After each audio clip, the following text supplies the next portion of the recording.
This is great. Everyone just kind of settle in. I'm going to give a second for people to log in and get situated. This is like a weird time for me to be working and I'm like, wait a second. Normally there's like light coming through this window. I look real weird. Well, that's all right. You guys aren't here to look at me. I'm not a supermodel. Oh, look, there's John and Ann. I'm so excited. And Lori. Oh my gosh, I haven't seen you in forever. This is great. Awesome. Everyone just get settled in and hopefully we'll get some more people logging in here. But I also often experience that when people sign up for evening things, they sort of are like, never mind later. So we'll see. We'll see.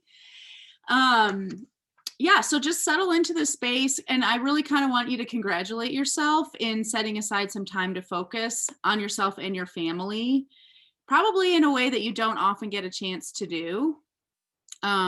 It's a little bit of a small miracle whenever we're able to carve out a chunk of time to do some self work. And even though it's still in service of our family, right? So this is how this is going to work. This is a highly interactive workshop. So already I want you guys to be finding your chat field. I want you to, if it's okay to have your video on, I want to see your shining face. Already, I want you to start posting in the chat field. Just let me know you're here, say hi, introduce yourself, all of that stuff, and just really get ready to connect with me, with yourself, and with each other. And as you guys are doing that, I am going to start introducing myself. So let us know here. Libby's saying hi. I'm assuming it's Libby. Might be Mike. We got some dads on here, which is awesome. And I'm going to introduce myself, like I said. So for anyone who doesn't know a whole lot about me yet, I assume you already know that my name is Ann Kaplan.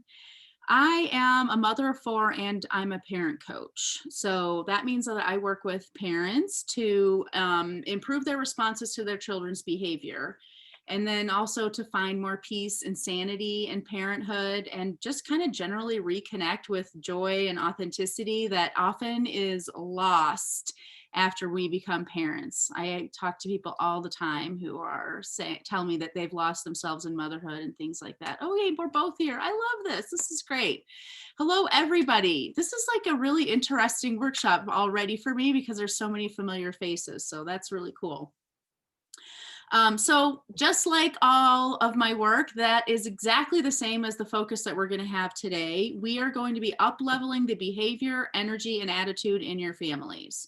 So my goal is for all of you to leave feeling inspired, clear, and ready to actually put this stuff to work immediately. We're going to spend some time first identifying the parenting situations that have the biggest impact on the energy in your family and exactly what that impact is. Then I'm going to help you see what is keeping you stuck in that situation and then show you how to fix it. And then the last thing I'm going to do is talk about how you can take this stuff and really make it stick, take this work beyond today, and take the stuff that we're learning today and actually translate it into big change. The last thing I want to say before we get started is I want to really make it clear that this is a safe space. Most of our parenting life is spent thinking about what's appropriate, what can I say, how will I be received, all of that stuff. This is not that. I want you to know that you can share totally freely and openly here and receive nothing but compassion back. And the other thing that I want to say is that we are really kind of co-creating the content of this workshop. So the more that you share and participate, the better this workshop is going to be. It's going to help me tweak what we talk about and make sure that I'm answering your questions. And then I also want to encourage you to please take notes. You are going to want to write some of this stuff down, partly because it's going to be really helpful parenting tools, and also partly because you're going to be learning some things that you're probably going to want to keep exploring after this, maybe some food for thought and stuff like that. So you're going to want to have your pen and pencil and paper handy. And I'm just looking right here. Oh, I think we've got a lot of Colorado people here. Oh, someone from Virginia, Washington. This is great. Hi, everybody. I'm glad the last time I did this workshop, there was one dad on it. I think we've got 2 dads today, so yay dads. And oh, I like how Jennifer shared her kids. She's got a 5-year-old and a 7-year-old. Thanks, guys. And we're gonna be getting to know even more about who's who and who has whom as we go on together. So before we start fixing problems, I want to kind of focus in on what we are working toward today. So I want you to kind of think about what you want to get out of today's workshop. Think about if there is one thing that you would just love to change about your family's behavior right now, something that would be transformational. It would just be awesome. When you learn how to improve it, this is going to be a game changer for you. And then maybe set the intention to make sure that you walk away from today with a clear idea of exactly what you want to do about that specific thing. And I would love to hear in the chat field, what is that specific thing? What is your one thing that you're going to walk away from today? And as you're kind of thinking about that and sharing it and honing in on it, I just want to plant the seed for you. This does not have to be something big or grandiose. It doesn't have to be esoteric or global. We're not talking about world peace here or like family harmony forever and ever. If your one thing is a full night of sleep, or only saying things one time, or nobody dumping their shoes in the front hallway when they get home from school every day, whatever it is, it's not really little if it would make a big difference to you. So please, I'm waiting to see what you guys come up with, because I want to make sure that we're kind of focusing in on what you want to do. And plus, I just want to know, what's your one thing?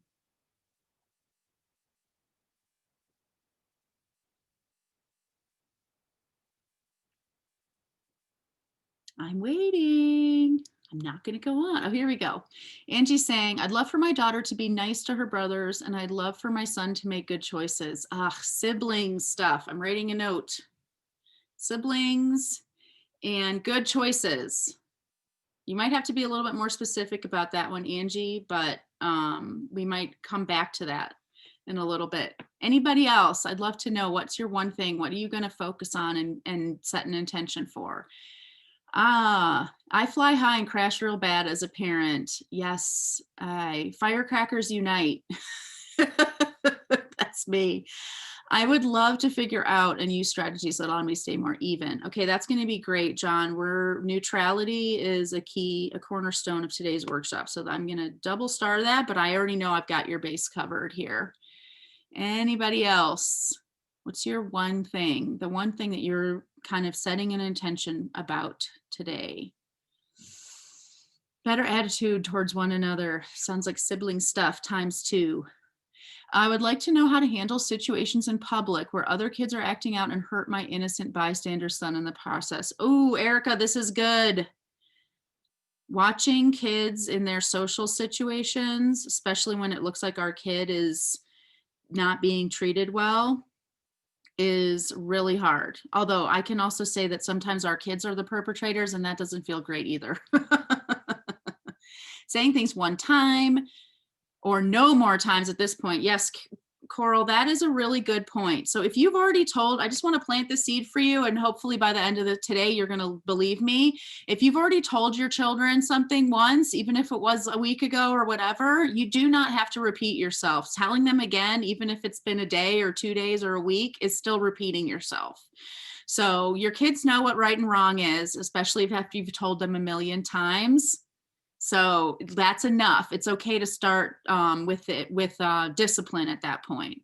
Lori says, I want to understand how to work with my middle child and not against him. Yes. Birth order stuff, fun times, better trust. Melissa says she wants better trust. Melissa, have you been dealing with some deceit or lying in your house? You can unmute yourself and tell me, or you can just put it in the chat field, either way. Collaboratively make a house a home, chores, dinner routines, not begging for support. Oh, yes, Jen, I love this. You're talking about home management, and that is one of my jams.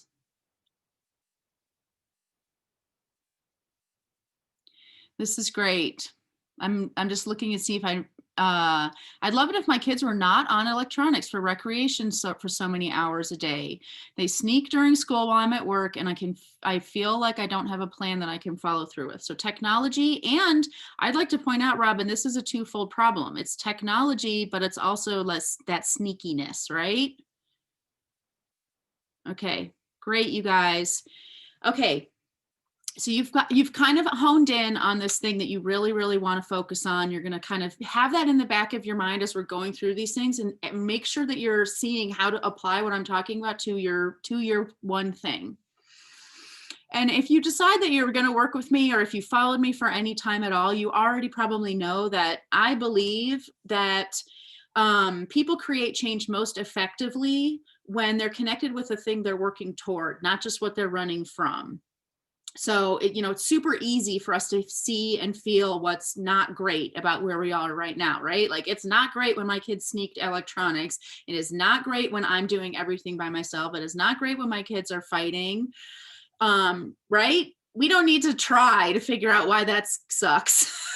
That's a given. But what I want you to do right now is to see and feel what is great about where we're going.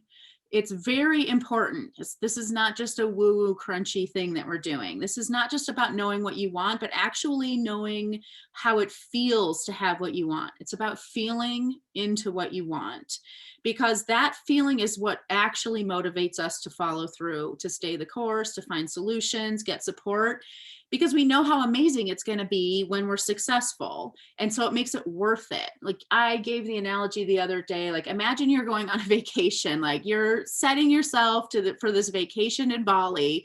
It's going to be amazing. You're going to be on the beach. You're going to be drinking your frozen beverage. It's going to be awesome. And when you set your mind to have this vacation, you know that there's going to be a lot of work you have to do to make it happen. You've got to take time off work. You have to arrange for a dog sitter and a house sitter. You need to pay. You have to invest money into those tickets. You need to get a passport. You need to arrange for flights and all that stuff.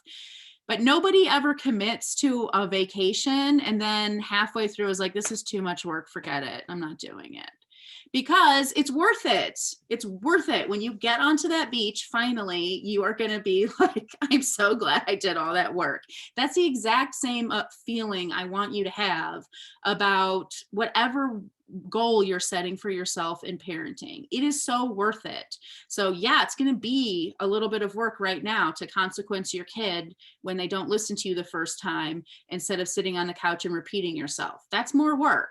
And it's an investment in this amazing day at the beach that's going to be when your child listens to you the first time you ask in the future, right? So this is super important. I want you to, for just 1 second, just imagine today is your day. You're drawing a line in the sand. You are making a change today. Going forward, you're committing to making whatever it is that you want to have happen. Maybe you're going to commit to learning some new skills, or joining a program, or getting a coach, or whatever it is. Maybe you're going to join me in the tribe program. Imagine that you've already done the work and you've already created this huge change. What is going to be amazing about having made this change? What's going to be better? How is it going to impact your life? Why is it worth it? Tell me in the chat field, because I think this is the part where we really can kind of psych ourselves up and sort of have this collective feeling of excitement if we share. So why is it worth it to you to make this change? Why is it worth it?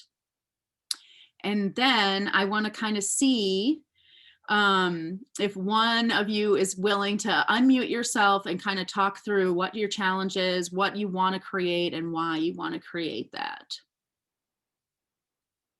Melissa's saying, this is the same challenge about trust I was referring to. Screens used for schoolwork and not gaming during the school day. Okay, trust, got it. Erica, I love this. Looking for a new start in 2021. All right, guys, tell me why it's worth it to you. What is going to be amazing about this change? And then I'm going to make one of you be brave. And you don't have to raise your hand or whatever. If you're willing to do it, just unmute yourself and let's go.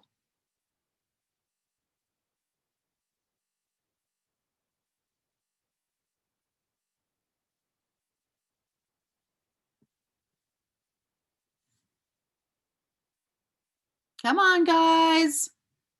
I want to kind of watch you I through. guess I'm not scared. I'll go. We- Um, I know. I just don't want to feel like I'm nagging my kids, to help me out. Like I don't, and I don't want them then like the result of that for me to be resentful then that I have to nag them. So, I know I have like a great family. Like I have overall really good kids and a really supportive husband. And so I just would like it all those things to work together without me having to be like, okay, come on. It's like, let's all do our piece and Yeah. let's do this together, Right. So you're saying basically right now you're basically doing all the heavy lifting and it's probably exhausting. And like you said, it makes you resentful. Right. And it's like, it's one of those things where I'm good at it because I'm a teacher by profession, right? And so it's like I'm good at kind of establishing those routines, but I'm like, it's exhausting, to be the one who's always kind of managing them. And so my kids are not babies anymore. I'm at the point where I'm like, you can kind of carry some of this load. So that's kind of, it's like, I feel like I'm stepping into like, okay, like they're not little toddlers anymore. Like they can remember which days their chores days are, and you know what I mean. So So tell me, Jen, why is it worth it to you? Like, I actually want you to connect with like how amazing it's going to be when you actually create this change. um I mean, I just feel like I think the lightness will kind of pervade the energy of our house. I feel like kind of like a heaviness always having to be like, okay, well, okay, can you please pick up your toys again? And like, oh, your room is a mess again, or whatever, whatever it is, I feel like keeps me from feeling like our home is homey. And I think by not feeling like that energy, then I'd be like, wow, your room is so clean, great job, and I could like focus on those positives, which is what I want to do. Like I want to not be blindsided by the negatives and highlight the positives, and have that be the overall feeling in our house, as opposed to like, mom's asking me to do this again. Yeah. Well, and I think what you're saying, it could sound like superficial, but I think we all as parents know like this is really profound actually. Like what you're saying is, creating this transformation. Okay, maybe it's just about like delegating and getting your kids to step up and do chores on the surface, but on a deeper level, it literally enables you to completely have a different dynamic with your children.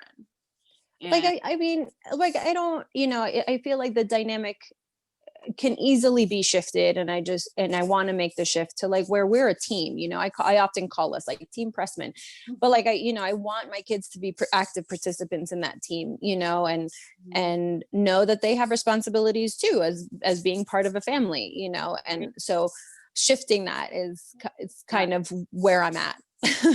yeah, I totally hear you. And I'm also looking at the chat field as you're talking, and I think first of all, you're in good company. Everyone's like, yes, yes. But then also, what I just want to, this is a totally observation, just because I teach this workshop at two different times. One is like noon on a weekday, and then this is the other one, this evening time. And I just love, I think it is fascinating, the difference when I ask this question to people during the day. Usually it's more like stay-at-home moms versus the right now it's like a lot more people who are like working during the day, and the things that they're frustrated with is it's exactly what you're talking about, Jen. It's I can't carry the load by myself, y'all. Like, come on. Right. So I think you're in good company, and I just want to reflect back to you. Just notice like how easy it was for you to identify with like, this sucks. These are the things that sucks. Here's my list of the things that sucks and why they suck and all that stuff.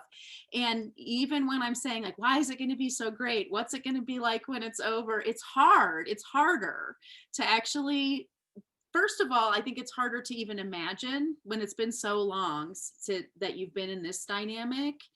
Um, it's hard to imagine that what it will be like. And I think also for some of it, it's hard to believe that it's possible. And so this is exactly what I want to say. I want to point out that the stuff we want is not so far-fetched. It's really not. None of us is asking for the moon here, and we're not asking for too much, but I totally get that it feels like it is hard. Um, so what I want to do right now is just, first of all, just kind of inspire you and also give you a little bit of a reality check. Like, this stuff is not huge. It really is doable, I promise. And this workshop is all about showing you how easily doable it really is. But if you are here because you have become stuck in overwhelm and feeling hopeless, my biggest goal for you today is to lift those feelings a little bit and show you that you really can do this. And it's actually simple when you have what you need. And that is clutch. That's the most important piece, when you have what you need. So it's the lack of giving ourselves what we need that makes these simple things seem totally impossible. So let's talk about what we need and how to give it to ourselves and make this stuff easy. And Coral, I have a note about your triggers, and Robin, I have a note about what you want for your kids thing. I might put you on the spot. I hope you're okay with that. Okay. So right now what I want to do is teach you guys something that's a tool I use all the time in my curriculum and in the coursework that my clients do. And it's so important that it's in module 1 straight away. This is what people learn right away, just as a kind of general approach to parenting that is going to be woven through every single module in that course, every single parenting skill that you learn from me. Anytime I give you any advice about your kids, always, this is the key, the cornerstone of all of that stuff. And before I do that, I just want to say, like, just so everybody knows, like, the approach to parenting that I teach is a non-punitive approach, meaning that we're not looking at our kids' mistakes as things we need to punish. When they make good choices, great. When they make bad choices, still great, actually, because a non-punitive approach to parenting means that we're teaching our kids constantly that mistakes are totally normal and that they're actually kind of important. They're really kind of the secret sauce that makes life work. So, that means, there's non-punitive parenting is so freaking amazing in so many different ways. But right now, what I want to focus on, one of the first amazing thing I want to focus on about it is that when you're not looking at your kids' decisions and behavior as good or bad or punishable or not punishable, now the approach that we use to discipline, it's really applicable to every single time our kids make a decision. So there's so many times when our kids make choices that aren't necessarily naughty or against the rules, but they're really not healthy, and they certainly need redirection from us, and they're not really serving our kids. So a great example is like a kid who is so shy that they never talk to anybody at the playground and they don't make a friend. Well, certainly that's not bad. You're not naughty if you don't talk to anybody or if you're shy, but it also might be something where they need a little bit of, just a little direction, a little encouragement, little,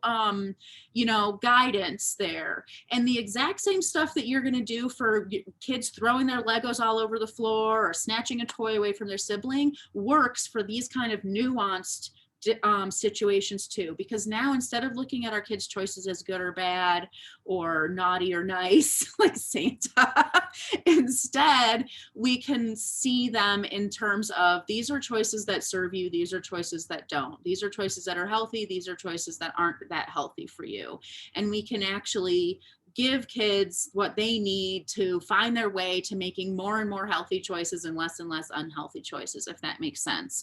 So that's kind of my plug for non-punitive parenting. It also feels better because you're not mean all the time.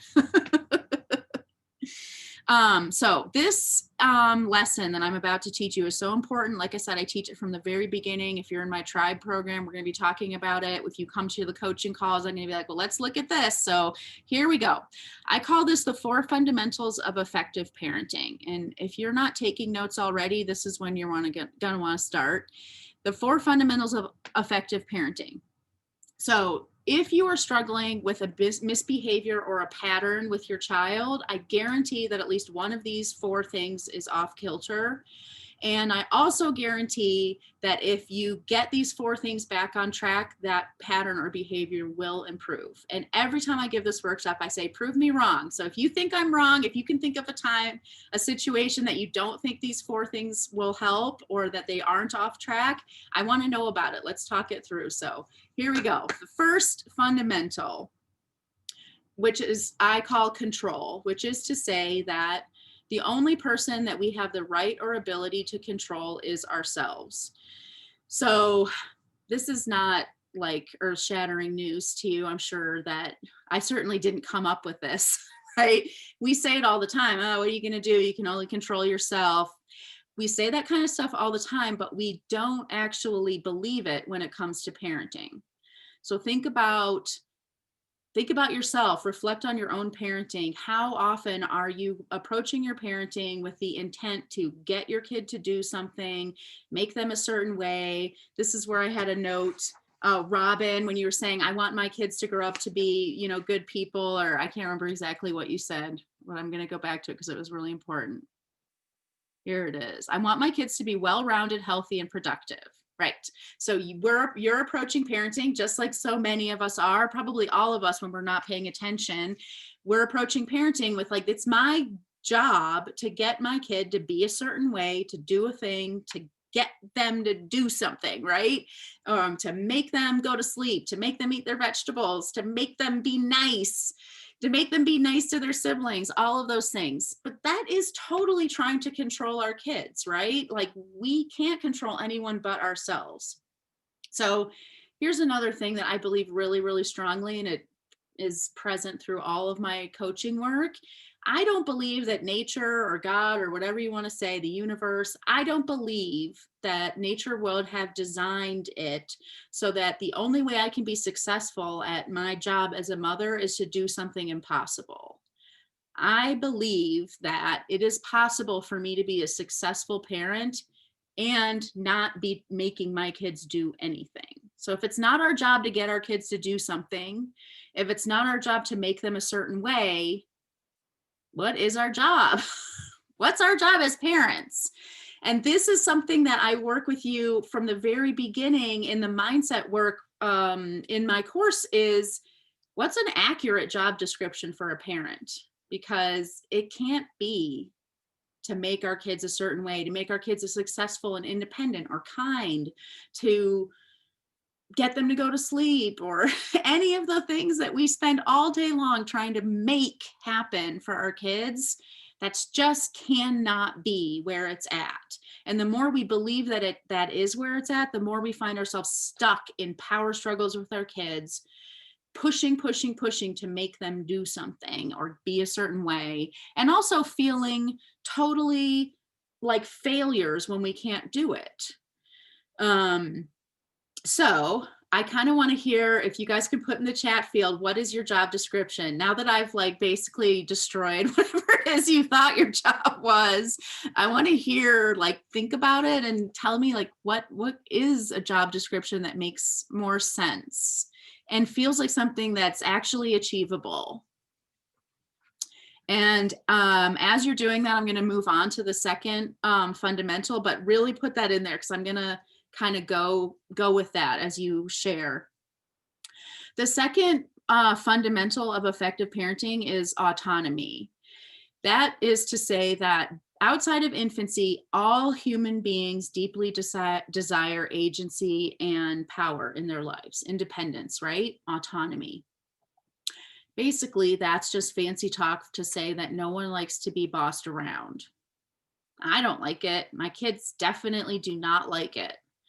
So when you look at these two first things, the control and the autonomy, you can totally see how we get stuck in power struggles with our kids. We're trying to control them and we're totally disempowering them and taking their power and agency away by giving them directives. When we say to our kids, go put your shoes on, go brush your teeth, get in the car, grab your coat, all of those things, we're telling kids what to do and they are biologically programmed. Like this autonomy thing, it's wired, it's hardwired in us, like in our monkey brains.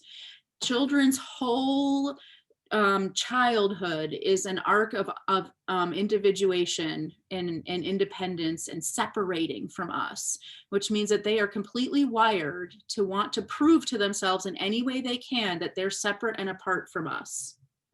So when we only give them one option, which when we give them a directive and say, you know, go grab your coat, put your shoes on, brush your teeth, their brain is saying, you can't just do what your parent wants you to do, because you need to show to yourself, to prove to yourself that you're different than this person. And we only give them one choice.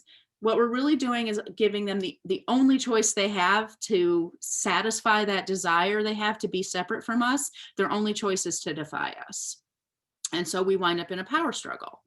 So we can flip that and use it to our advantage by offering choices and using different, literally a lot of some of the parenting skills that I teach is just wordsmithing. It's like, how can I say this in a way that actually implies agency to my child?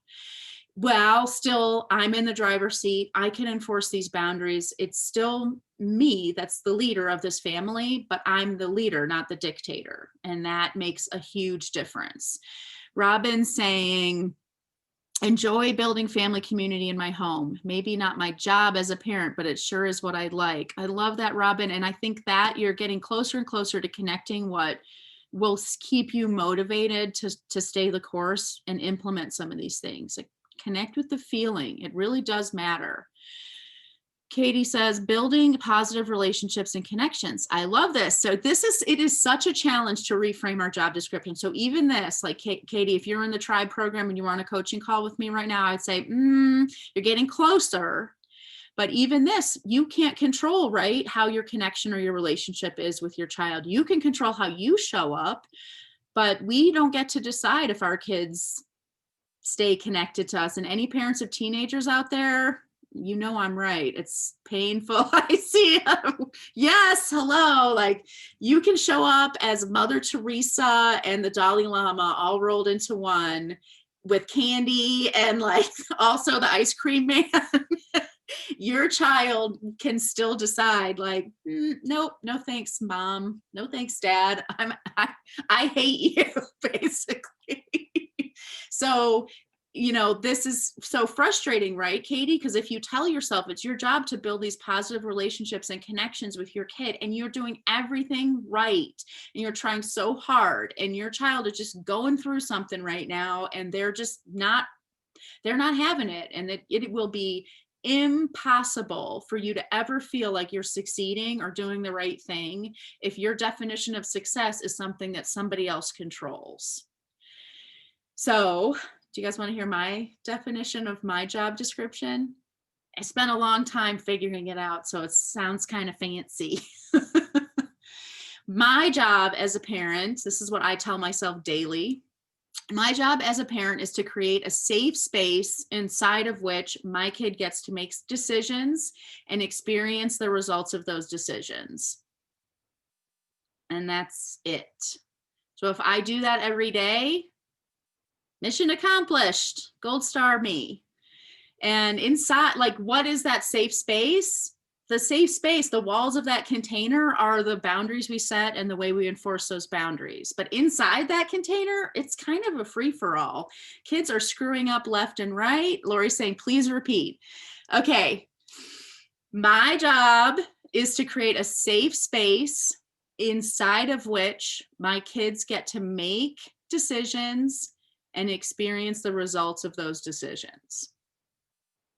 That's the whole thing. So we can see this in grandiose ways and in really, really simplistic ways. It's my job to provide the opportunity for my child to eat broccoli. It's their job to decide if they're going to eat it or not eat it, right?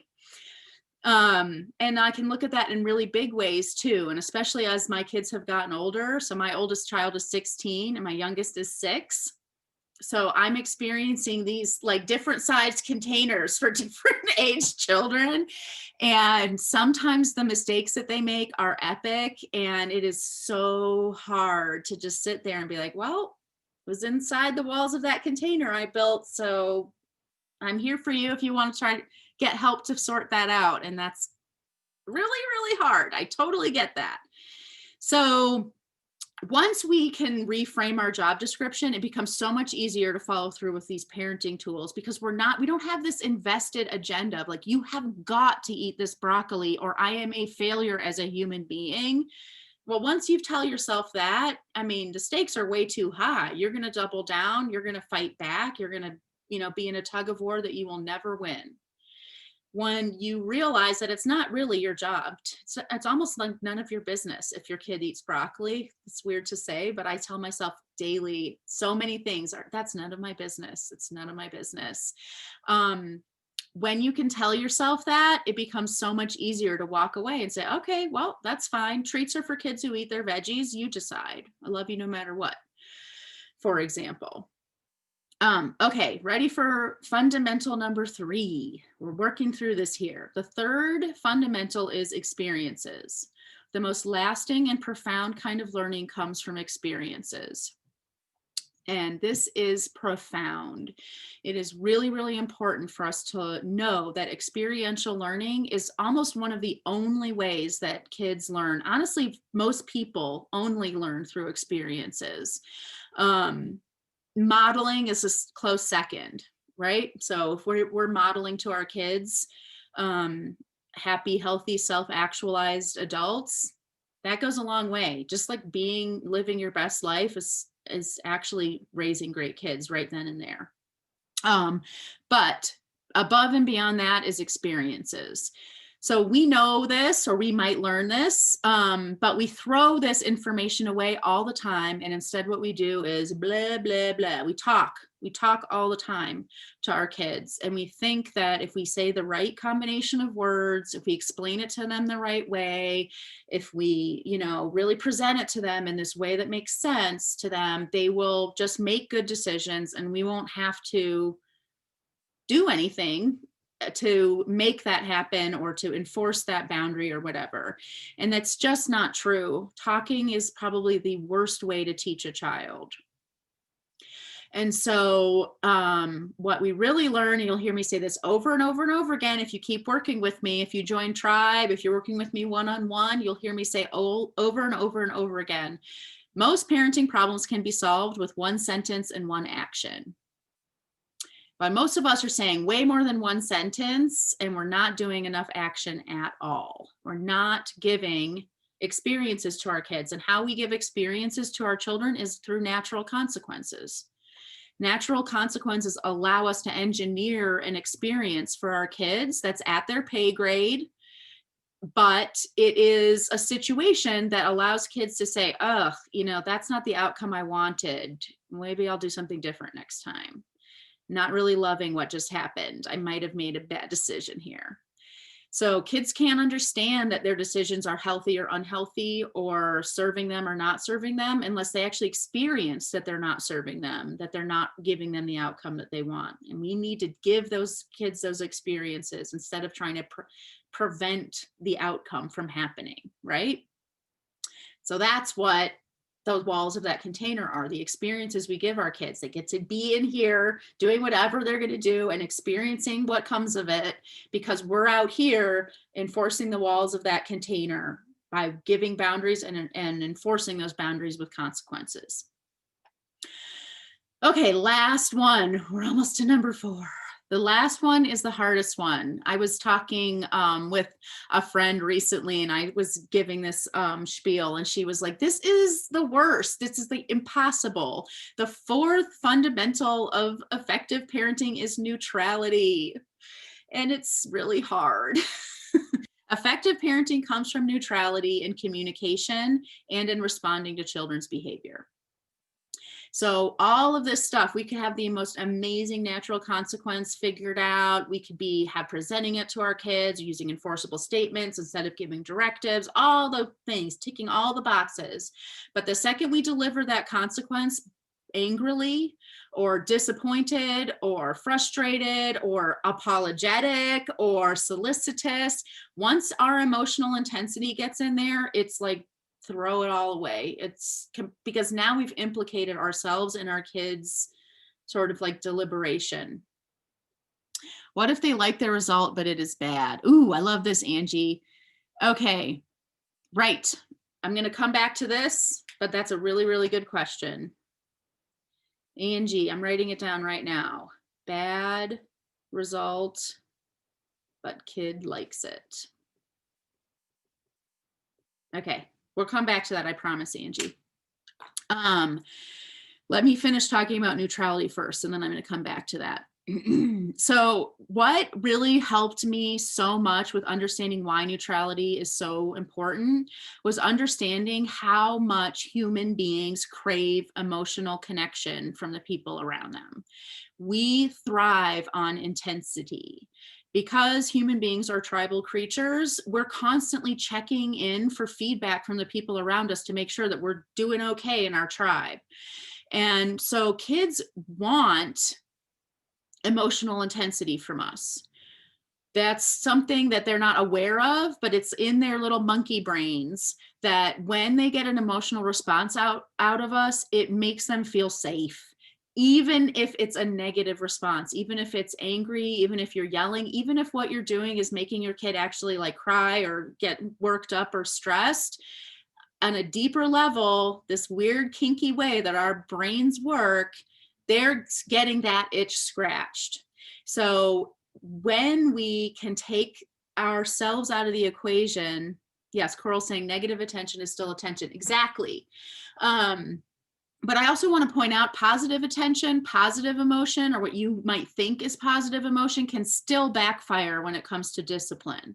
So we really want to take ourselves out of the equation. We don't want to be the motivator for our kids. We want our kids to be doing the right thing because it's in their best interest, because they genuinely have some skin in the game, and not because they're trying to either elicit praise from us or avoid castigation from us. Yes, John saying, does neutrality also apply to praise or positive affirmation? So this is something I teach in my coursework. There's a whole exercise in there about the difference between praise and observation, and why it's so much better for kids to get noticed and observed versus judged. Which of course we don't think we're judging our kids when we say, oh my gosh, your painting is so beautiful, but we are. That's a judgment call, right?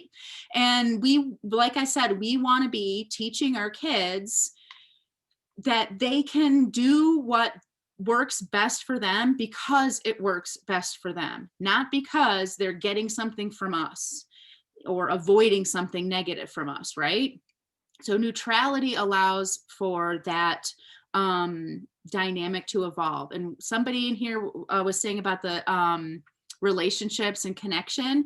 Neutrality will help you so much in your connections. The combination of the experiences and neutrality can completely up level your relationship with your child. Because when you know that you're giving your child experiences for discipline, like you know that you have a parenting plan that is about responding to your children's behavior, and it involves action on your part, giving natural consequences, following through on your plan. In your mind, you can actually tick that box of like, okay, raising my kids, discipline, done, well in hand, check that box off. Now, when I'm talking to my child, it has nothing to do with me trying to get anything from that conversation. I just want to talk to my kid. I can genuinely be curious. I can genuinely say, oh, that's interesting. I didn't know that about you. Instead of, oh, I don't want you to do that, or I need to try to convince you not to do that. So, with kids, you can have a much more connected conversation with them when you are neutral. And you can be neutral by knowing, like, I already got that stuff handled. So in this conversation, I can be 100% neutral and just show up to have a genuine connection and conversation with my kid. And we imagine like kids as they get older, it's pretty hard to have a conversation with your teenager when they come to you and say, I'm thinking about losing my virginity next week, mom. Well, first of all, we want our kids to come to us and know that they can talk to us about anything. They're not going to feel that way if they know that when they come to talk to us, we're going to basically be trying to manipulate them. So getting neutral is profound in so many ways. It makes our consequences more effective because we're not getting in the way, and it makes our communication more genuine it's so paradoxical how being neutral allows you to be close and emotionally connected with your child, but I promise you it's true. Just trust me.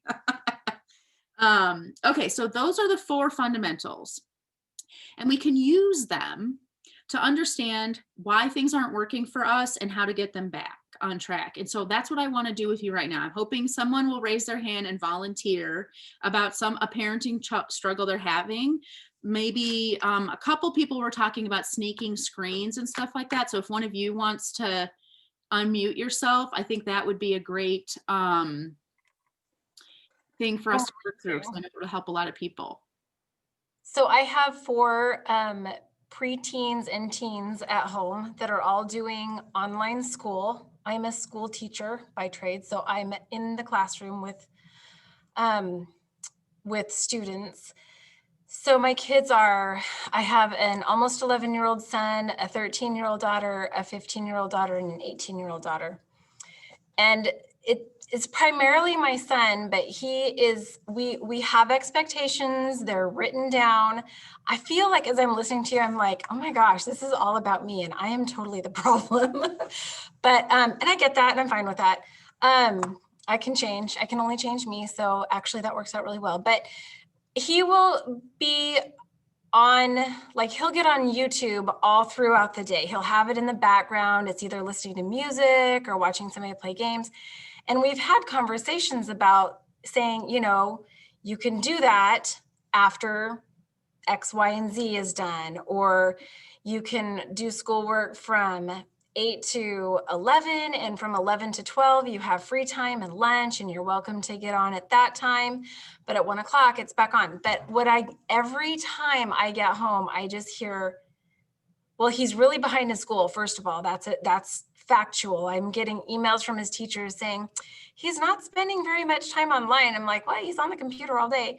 And then my other kids are telling me, oh, Eli was on YouTube all day today, and I tried to tell him to get off. And so my other kids are feeling like they're having to do the parenting while I'm gone, which I feel like is a horribly unfair burden to them. It's also damaging their relationship with their little brother. But I don't know what to do. And when you said that about talking, I'm the queen of talking too much. So I know that my words don't mean anything to him. I have nothing that I can follow through on. I can't take the computer away because he has to have it for school. So I just want to say first and foremost, Robin, blabbermouths unite. That is my problem too. It's just, especially as they get older, it becomes harder and harder to stick to the whole one sentence, one action thing, because they trick you into thinking that they're sentient beings, right? You can actually you can reason with them. It doesn't work that way. And you know what? It's not because they're just teenagers. Adults are the same way. Like, there's plenty of things that we all have been taught a million times, and we still haven't gotten the memo, and no amount of anybody trying to convince us to, whatever, get off sugar or stop drinking caffeine or whatever the heck it is going to convince us. Talking doesn't work. So what I want you to do right now is tell me what you're doing now. Like, what are you doing now to affect change here? Nothing. Mm-hmm. Nothing. We talk about it, and every day, okay, I just want you tell me, what are the consequences, or what are the expectations? And we've had conversations. What do you think the consequences should be if you can't follow that rule? What should we do? And that conversation never goes anywhere. Part of it's like my lack of follow through. Part of it's that he'll start to cry, and I feel like every night, the only time I'm home is at night.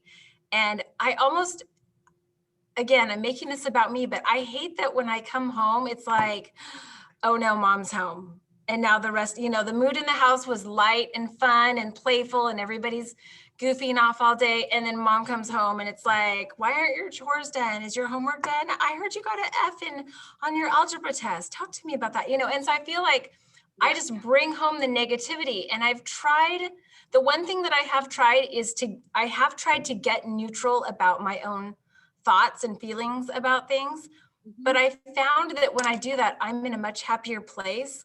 but chaos reigns in my house because it almost is like this anything goes atmosphere, and the kids love it, but all of a sudden I'll be like, whoa, wait a second, like Yeah. So it's anarchy, so.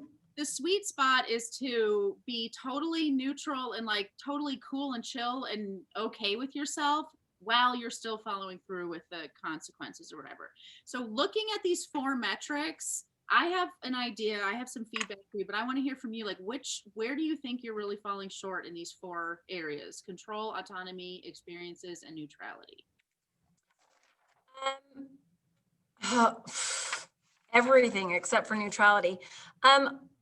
Autonomy, we're pretty good about giving. I'm pretty good about giving choice or letting him come up with ideas that are his own.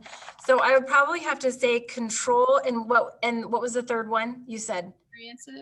Experiences, just because I can't come up, I find it difficult sometimes to come up with a natural consequence that I can actually follow through on because I'm gone so much. Right. And I have guilt about that too, so. This is where I totally agree with you. I think you're on the right track with autonomy, although what's happening here isn't necessarily autonomy, but you trying to tell him to figure out how to discipline him, which probably isn't going to work. And as you're saying that he's crying and stuff like that, it's probably just turning into shame and not really like, okay, I made a mistake, here's what should happen kind of thing.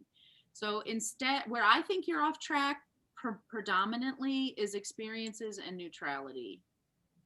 Okay. Because you're not giving him, even though you say you're on track with neutrality, you said several times just now, like, I feel super guilty. I don't want to be the mean mom that comes home, and then I'm sure you feel terrible when he is crying. Absolutely. And, so you're not really neutral about it. And the other reason I know you're not neutral is because if you really were neutral, you'd be like, okay, no big deal. You've lost your screens, no problem, or whatever the consequences.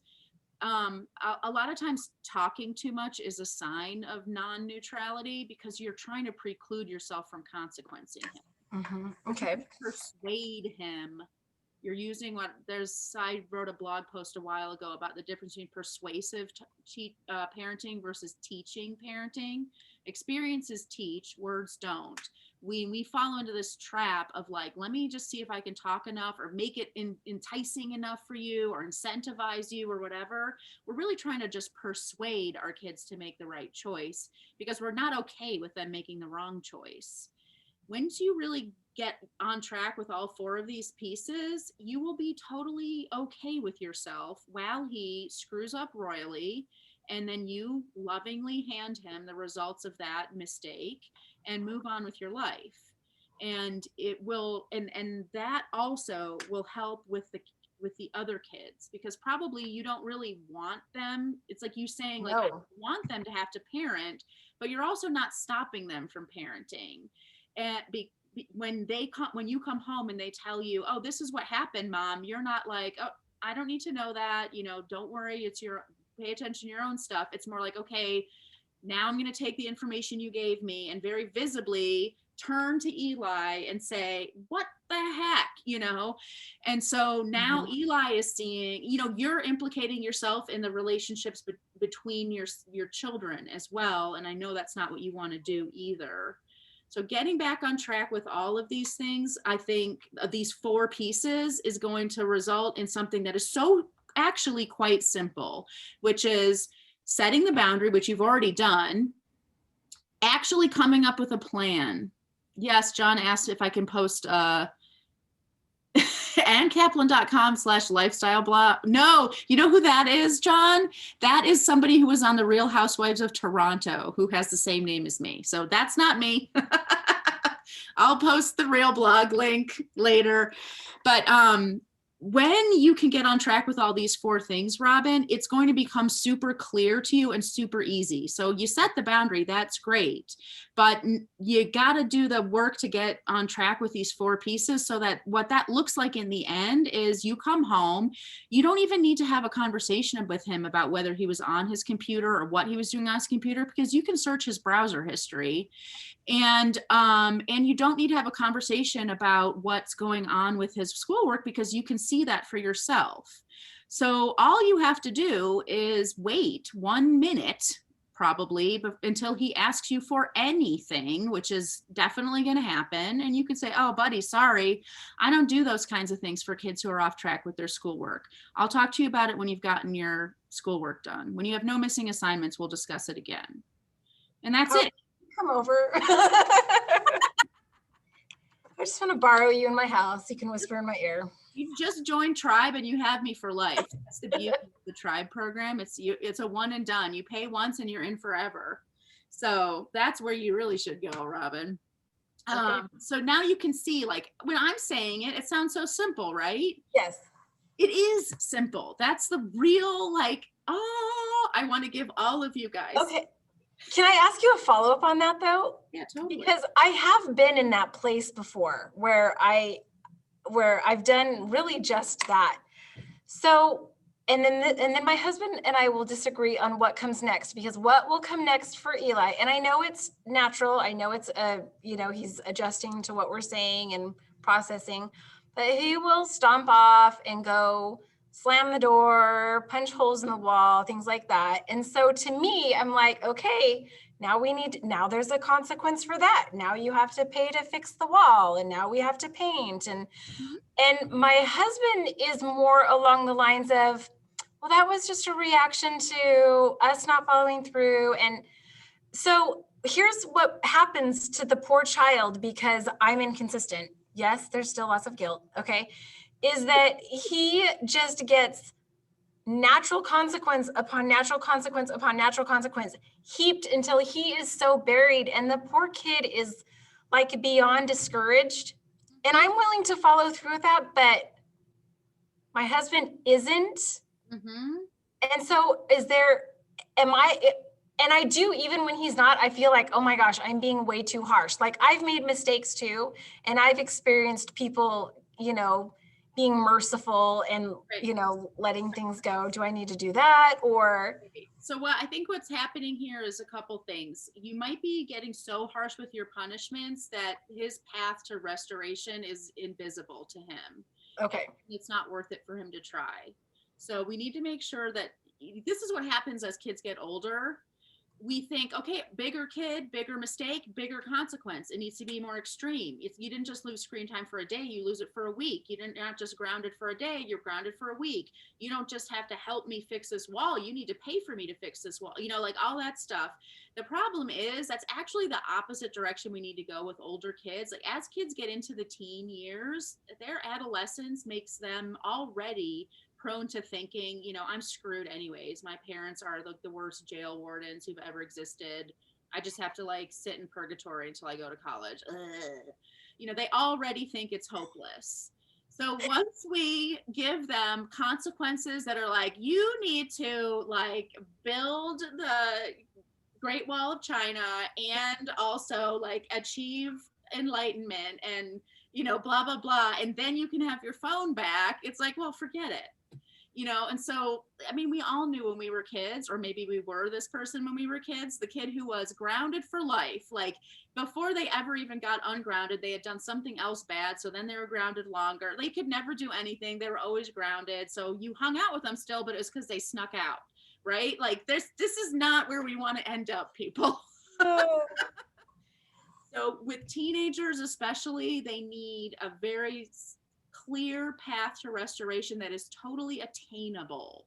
Still requires them to do the heavy lifting, but it's not so heavy that they can't do it. And then the second piece of your puzzle is the being on the same page as your co-parent. And for all of you out here who are like, oh, this is great, but my partner's not going to do it, or I understand it, but he's stupid, or whatever.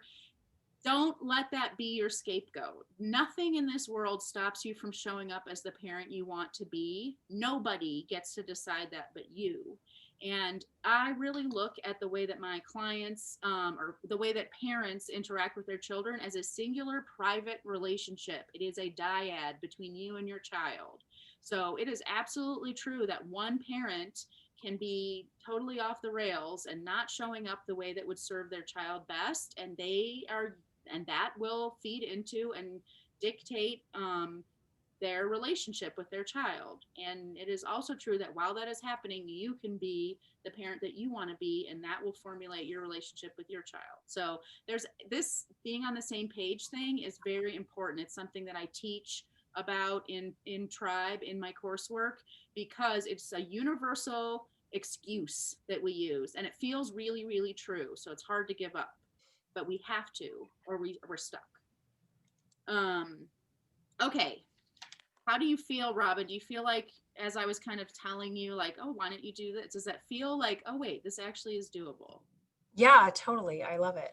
Good. That's where I want you to go. Okay, because now I'm going to move on, and it's important for you all to see that I'm going to, Robin, can you mute yourself again? It just determines who's in the spotlight or whatever. You know how it is. So I want you all to see, or at least start to see, how this stuff that feels really, really complicated can actually be so simple and clear. And I want to point out to you that it still feels super hard. And you're probably already thinking that in your head. I don't need to point it out to you. Like, things may be clear to me. This is probably what you're thinking. Oh yeah, it's clear to Anne, but in the heat of the moment, it's really, really hard to see that clearly. So I really see my work with parents as this. There's you, there's the parenting that you really want to be using, and there's all the obstacles in between. And my job is to help you clear all that stuff out of the way. So in my experience, our obstacles fall into two categories: skills and mind drama. Either we literally don't know how, or our emotions are making it impossible. So this is why it feels so hard. This is why it's not clear. It's because we need more than just know how. It happens to all of us, where you know what you want to do as a parent, and then in the heat of the moment, it just flies out of your head and you don't follow through, and you fall back into your old triggered habits, all of that stuff. We all do that, including me, by the way. Just because I'm a parent coach doesn't mean I don't screw up every single day. But to me, this is only proof that that knowing how isn't enough. Knowing is not enough. If it were, we would all be perfectly phenomenal parents. We would just read a book, we would do whatever's in the book, it would work, and that would be the end of it, and I wouldn't have a job. But that's not how it works. We all need more, because there's something more behind how we show up with our kids, and that's where I kind of want to go from here with you guys. So this is my suggestion to you. When it comes to the mind drama obstacles, get curious. So we all could, if I ask you guys, and I will ask you guys, in fact, to go ahead and start posting in the chat field, be brave. If I ask you guys, what are your mom fails? Like, think of a time when you really botched it, when you showed up in a way that you knew wasn't going to work. It wasn't what you wanted to do. It wasn't effective with your kids. You know, when you're not hitting the mark. We all know.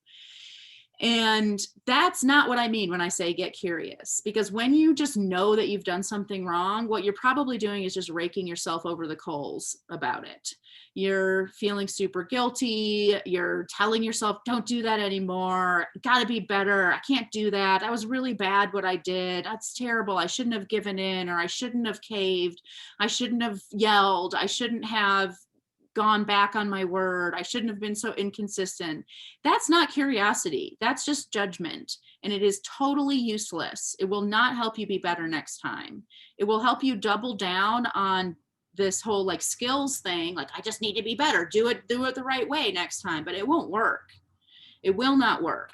But when you get curious about your quote unquote fails, and ask questions about it without judgment, saying, wow, that's not what I meant to do. I wonder what happened there. What was going through my mind? What were the thoughts that I had? What feelings come up for me when I'm thinking that way? How did I feel right before I reacted that way to my kid?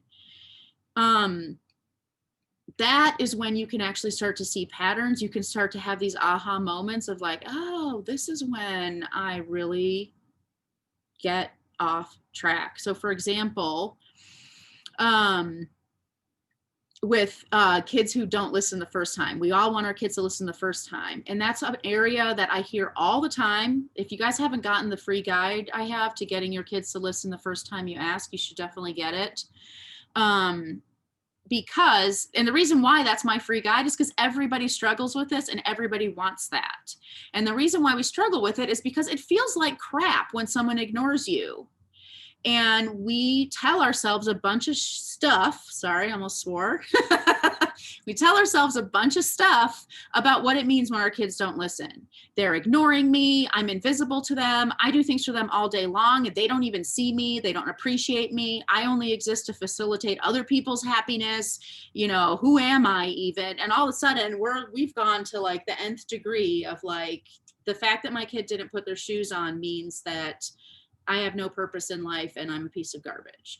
And it's real hard to stay neutral when that's the story in our heads.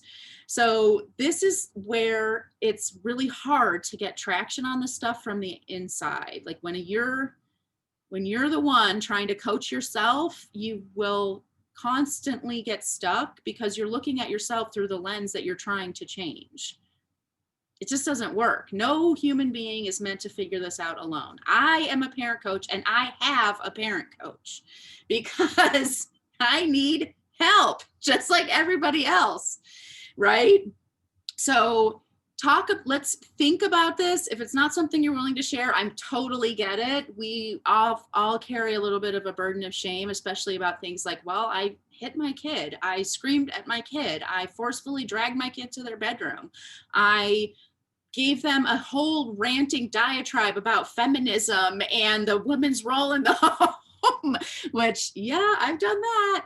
You know, those things are not things that we're proud of, but one of the things that I love about working in a group is the kind of collective power we have to help remove shame and own our mistakes. And if we're trying to be non-punitive with our kids, if we're trying to give them the message, hey, you make mistakes and that is normal, we need to demonstrate for our kids that we make mistakes and that is normal. It's not something to commit carry over, but it is something to own and learn from.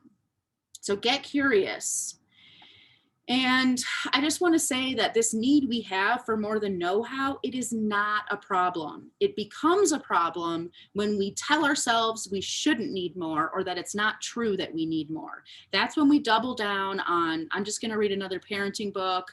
I'm going to, just drink a bunch of wine with my girlfriends and then still lose my patience tomorrow and still feel terrible about myself. And this is something that I get a little preachy about, especially with women, this thing we do where we set ourselves up to fail by not giving ourselves what we need because we don't think that we should need it.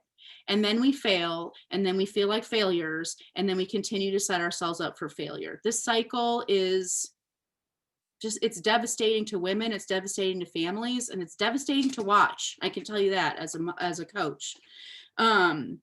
So the flip side of this is that when we recognize and address all of our needs, impossible situations become clear and totally solvable, which is what Robin's experiencing. She got some help, she got some outside perspective, and all of a sudden it's like, oh yeah, I could see a path to where this could work. Okay, all right.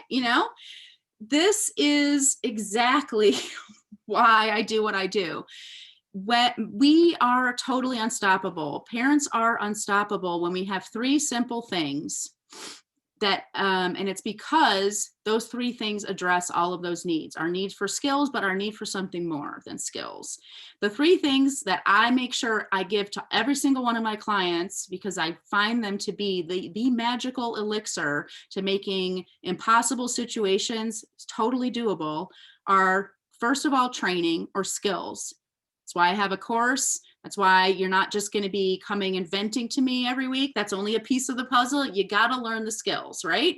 And we want to learn the skills. The second piece is guidance. That is a mirror or accountability partner, somebody who can see things from the outside when you can't see it from the outside, like what happened just now with Robin. It's really hard. She's saying, I am neutral. And I'm saying, I think so. I think you got a little work to do there, but that's hard to see from the inside. And I think, in my opinion, it's not fair to expect yourself to see that from the inside. I just don't see how that's possible. So that second piece is guidance. It's literally like somebody who knows what they're talking about that can give you feedback and a mirror and all that stuff.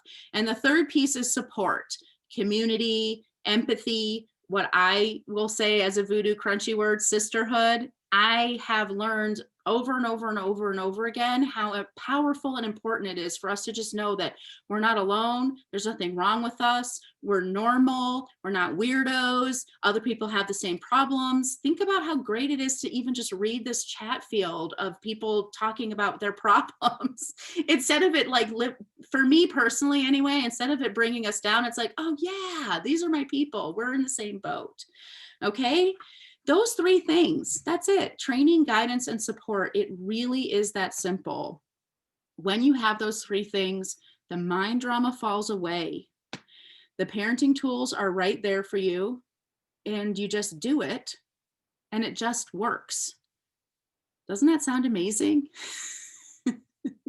It really is amazing. I can tell you from experience that it's amazing because I see it happen all the time. That's my job.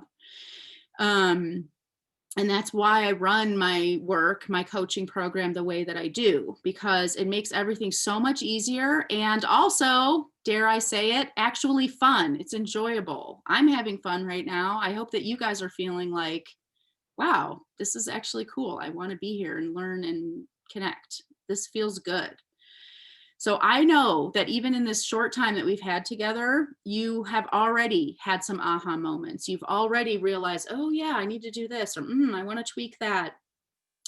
And I just want to have a giant celebration with you about it right now. So I would like for you all to put into the chat field just one thing that's a little new insight that you had, a little idea that you have that you want to grow, a new problem, a new way to solve a problem, whatever it is, share it, inspire everybody else, inspire me that this was a great work, that is a great workshop. And also there's something powerful that happens when you put something in writing. You're probably going to follow through on this insight a lot more if you write it down. So tell me it. I want to hear it in the chat field. And I have one more thing that I want to do with you that's going to help you get super rock solid on taking this work into your real life. And I'm going to make sure that you leave here with a clear plan. That's really what this last exercise is about, so that you leave feeling super equipped. And I'm also going to stay on and do a live I'll just do a Q&A, free flow Q&A for as long as you guys want. So it's going to be a bonanza of questions, and I am here for that. I want to see what transformations we have. Give a clear, attainable path to restoration. Yes, it really is such a great way to empower our kids. The trick is to stay the course and not help them too much, not rescue them on that path. Let them screw it up. Let them screw up their restoration from their last screw up, as Robin was saying, experiencing. I'm way neutral with one child and not so much with another. Oh my gosh, Monica, that is a great realization and something to definitely get curious about. So I don't want you to feel guilty, like, oh, I'm not being fair, or how could I be doing that and not even realize it? I want you to get curious about, what do I think about one kid? What do I think about the other kid? What's the story I'm telling myself? Sometimes it's that a kid is younger, and so we see them in a different light. Sometimes it's about gender. Even as much as we wish that weren't true, it is sometimes. Robin, it's not my job to make my kids do or be anything. Yes. And I find that to be so liberating. Like, I had a coach one time tell me, like, your kids are allowed to grow up to be total jerks. That's none of your business. And I'm like, oh, you're right. Oh my gosh. Like, I don't get to pick who my kid is. Like, everybody on this planet gets to decide if they want to be a jerk or not, including my children. Wow. That's like it was a gut punch at first, but it in the end actually felt really liberating to me. I've become far too controlling and forget that my children are humans who want agency and autonomy. So this is a really great realization. And if you can switch into that choice, like giving kids choices, even that it can be a game changer and help you move into actually seeing your kids differently, just in the way that you talk to them. Quit blabbing. Yes. Blabbermouths unite. I think I might write an email called Blabbermouths unite. I think that might be a good one. One sentence, one action. Yes. Okay. These realizations are so incredible. And you guys are all right now in this big, amazing moment of change. And I'm not exaggerating to say, I truly believe this. These things are no joke, things that could literally change your life. They can change your relationship with your child. They can change literally the direction of this huge chunk of our lives that we are spending parenting. Stop the I'm failing cycle and adopt a more confident reaction. Yes, this cycle, like I said, get on my soapbox about it a little bit, but this I see as one of the biggest things that my work does for parents is to break that cycle and help you step into a place of like, I actually am pretty awesome. And understand that that's actually really helpful for your children to be raised by someone who thinks that. My attempt at neutrality isn't really neutral. Yes. Okay. So Coral, I just want to say, fake it till you make it. That's okay. We do, but you do need to work on making it. Like if you continue to do the mindset work, you won't be faking it after a while, which is really great because kids are on to us. Like we do not have good poker faces. I promise. Oh, and that reminds me, I wanted to go back to Angie's thing about a bad result, but the kid likes it. Okay.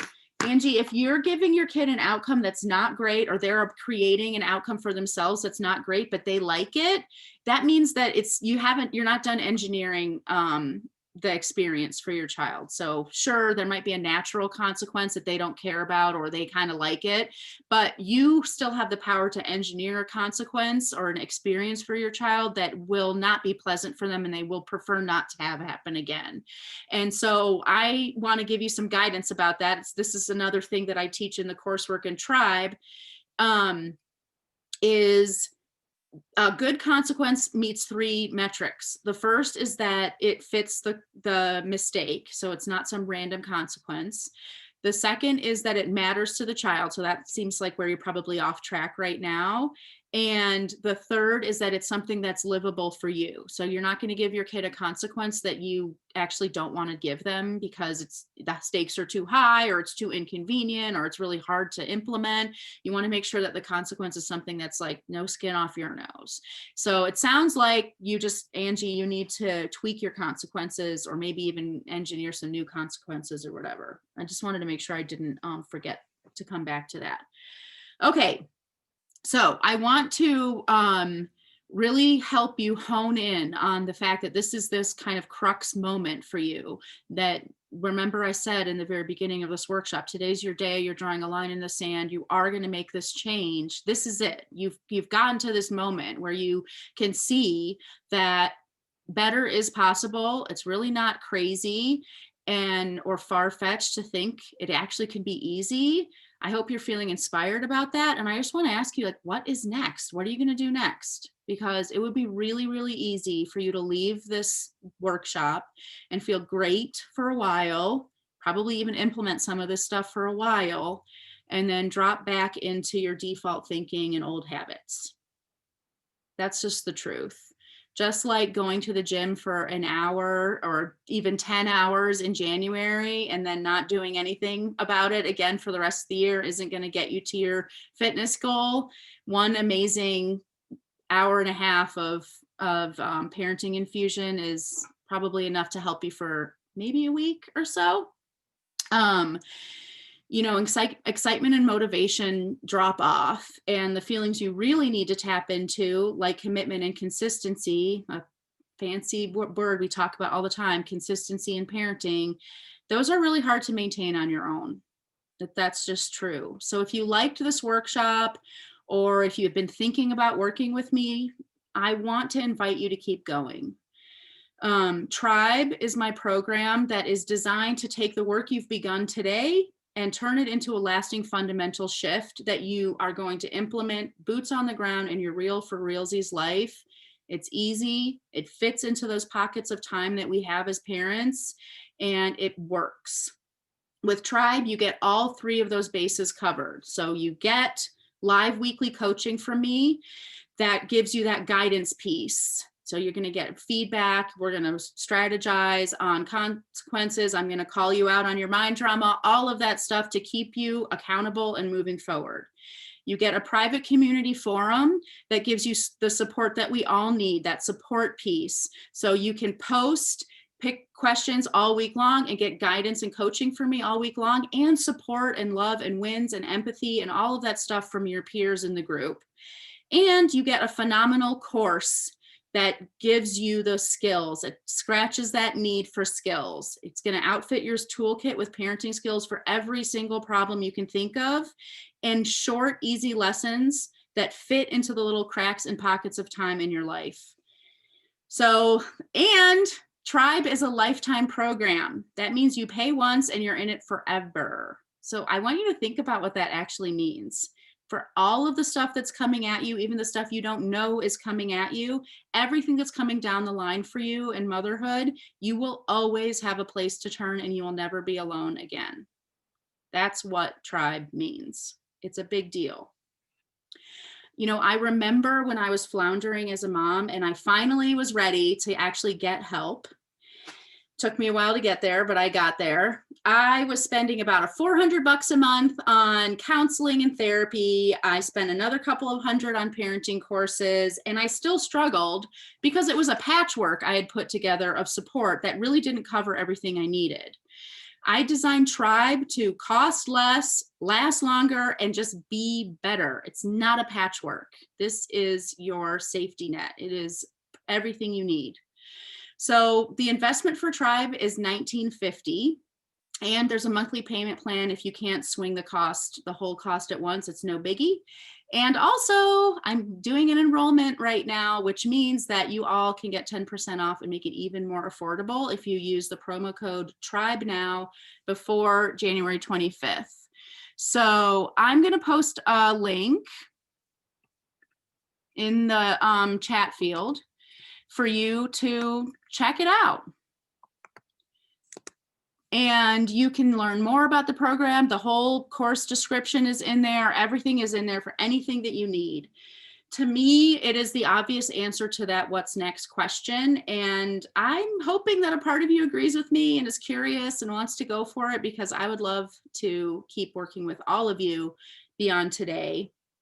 And you know, in inviting you into doing this, I'm inviting you into making an investment, not in me, but in yourself and your child.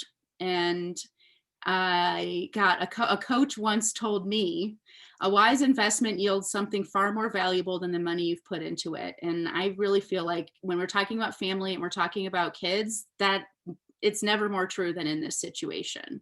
We all know that when something is critical for our kids or for our family, we figure it out and we make it happen because it's worth it. So when you decide that transforming your relationship with your child is critical and that you're ready to get help to make it happen and make sure you have those 3 things that you need, you'll definitely do it. It will become figure outable to you and you will just make it happen. Okay. Let's help you take this work and actually implement it. I do not want you guys leaving here feeling like inspired but ill-equipped. I want you to feel ready to go. So accountability and commitment are a big part of seeing this stuff through. So what are you committing to as a result of today? I want to hear it. And while you're putting that in the chat field, what are you committing to doing? You started this workshop saying, this is the thing I'm committing to changing. What are you going to do? What's your next step? John is saying, I think it's a fine line between control and autonomy. However, I can clearly see it in my mind what it looks like, but I feel like it blurs when it comes to the actual practice. Yes, John, this is so true. Yes, I just want to empathize with you totally. Yeah, it's really easy for me to see from the cheap seats what all my clients need and give them incredible feedback and hold up this awesome mirror to them. And then in the moment for me, it's still hard. It is hard. And the only advice I can give you about that is keep making it clearer and clearer and clearer in your mind. And when you miss the mark in real life, once again, get curious, don't judge yourself about it, but analyze it, evaluate it. Anybody can tell you, anyone who's like runs a business or drives any sort of endeavor to achieve a goal, one of their biggest tools is evaluation. Sitting back and saying, instead of saying, well, that was an epic fail, saying, what did I do? What worked? What didn't work? What do I want to do differently next time? It's a big deal. then that's what curiosity and reflection allow you to do if you don't feel bad about the fact that you've made a mistake. Robin says, lots less talk, more action. What else? What other commitments are you making here? And it also, if you feel like you have a commitment that you want to try, but you're not sure exactly how to do it, feel free to raise your hand or unmute yourself. And I want to make sure that, like I said, that you're leaving here feeling really super equipped.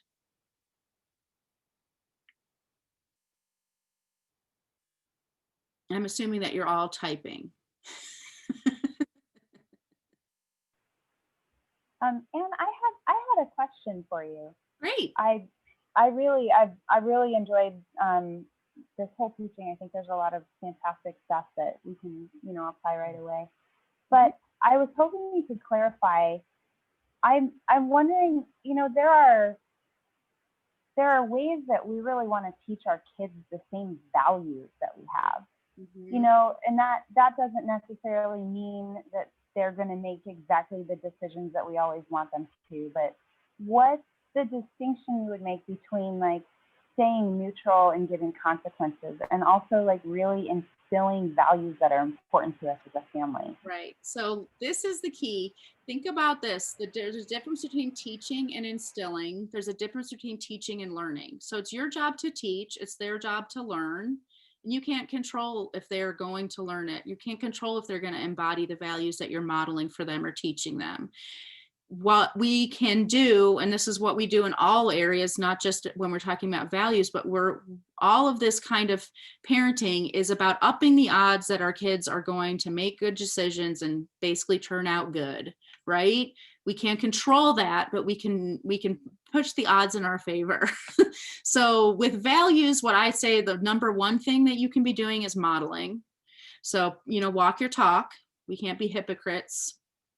And then the second thing is you can have boundaries in your home about what is acceptable and what's unacceptable. So perhaps like a value you have in your family is honesty. Your child will certainly lie to you or deceive you at some point in their childhood. It's important that you look at it as a mistake and nothing more. It doesn't mean they don't have good values or whatever, but you can follow through with your values and with the boundary you've set by having a consequence for being deceitful and a clear path to restoration after having deceived you. So you can say, unfortunately, you are really untrustworthy right now.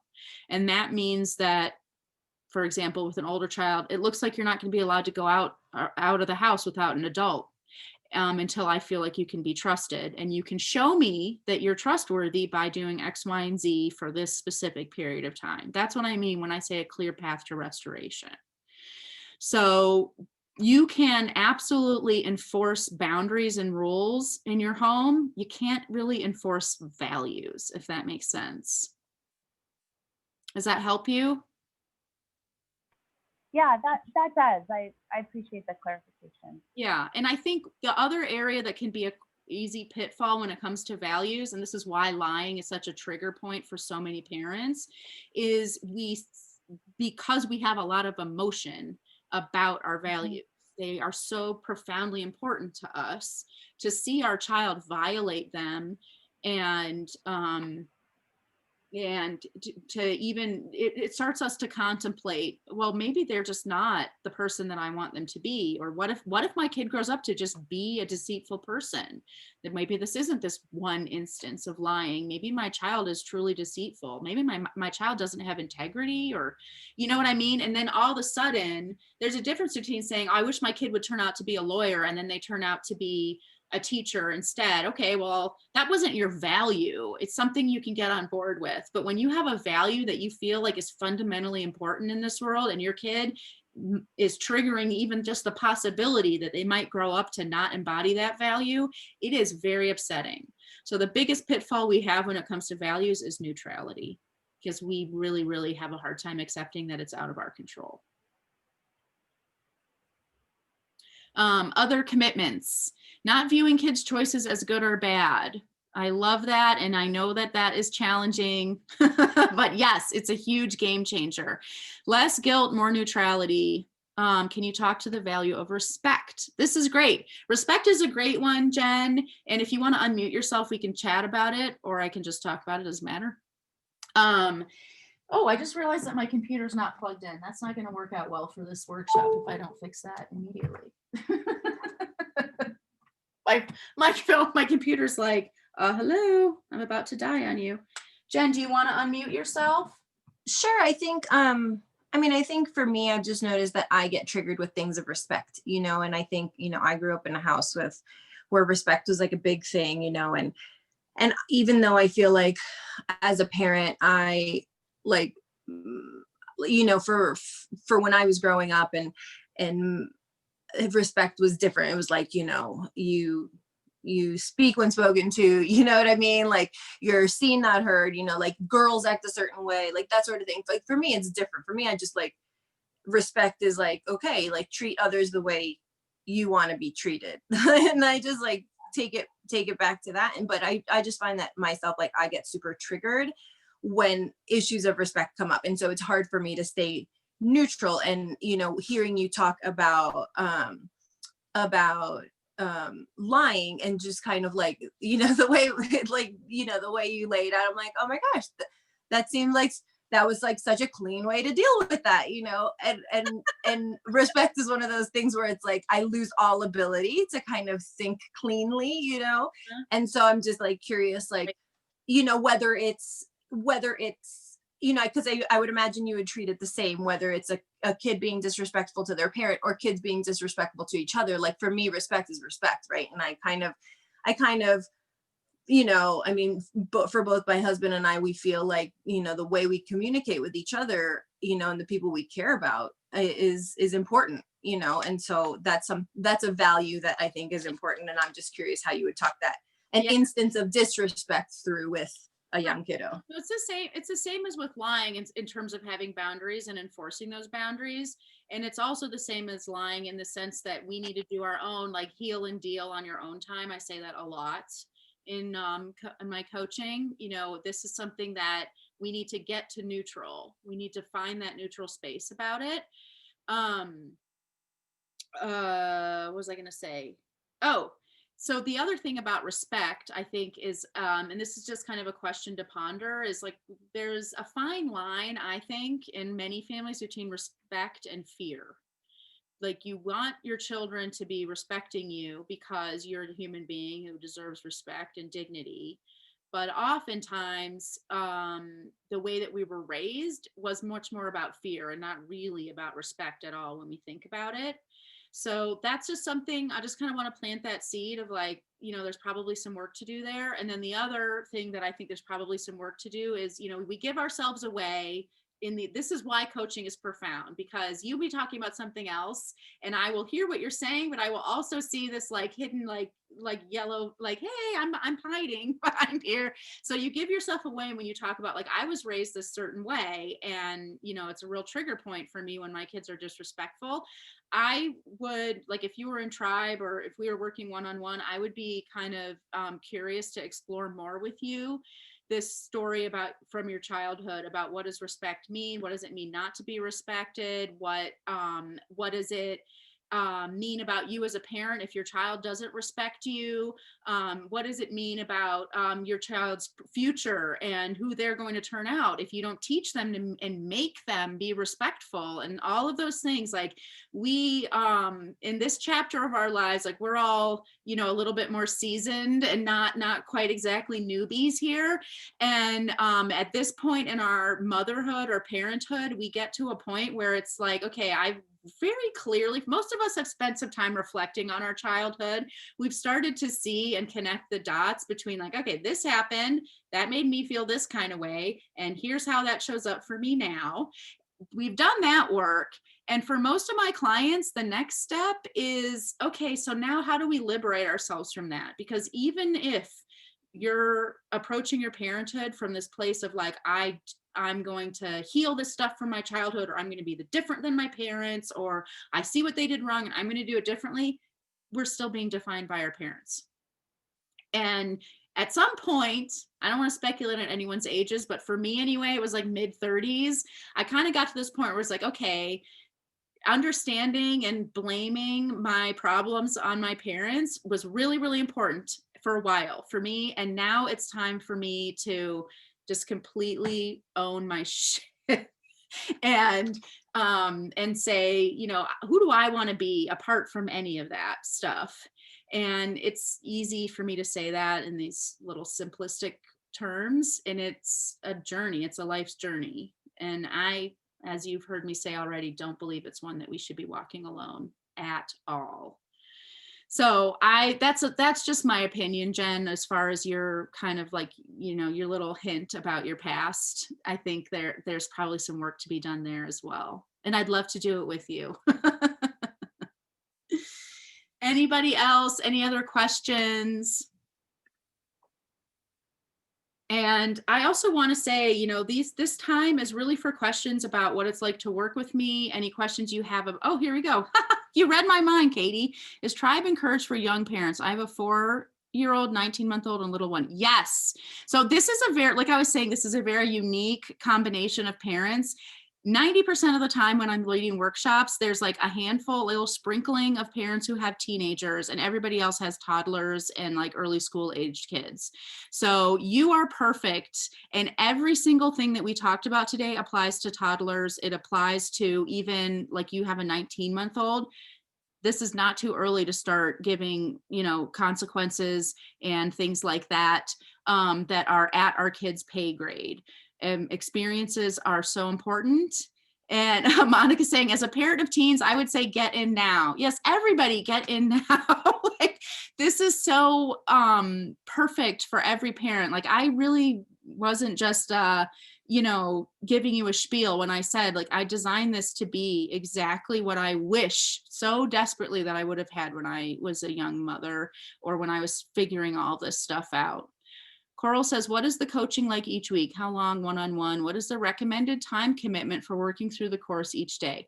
Oh, good, great questions. Okay, so the coaching is a group call, just like this. It's an hour long, but you're direct coached.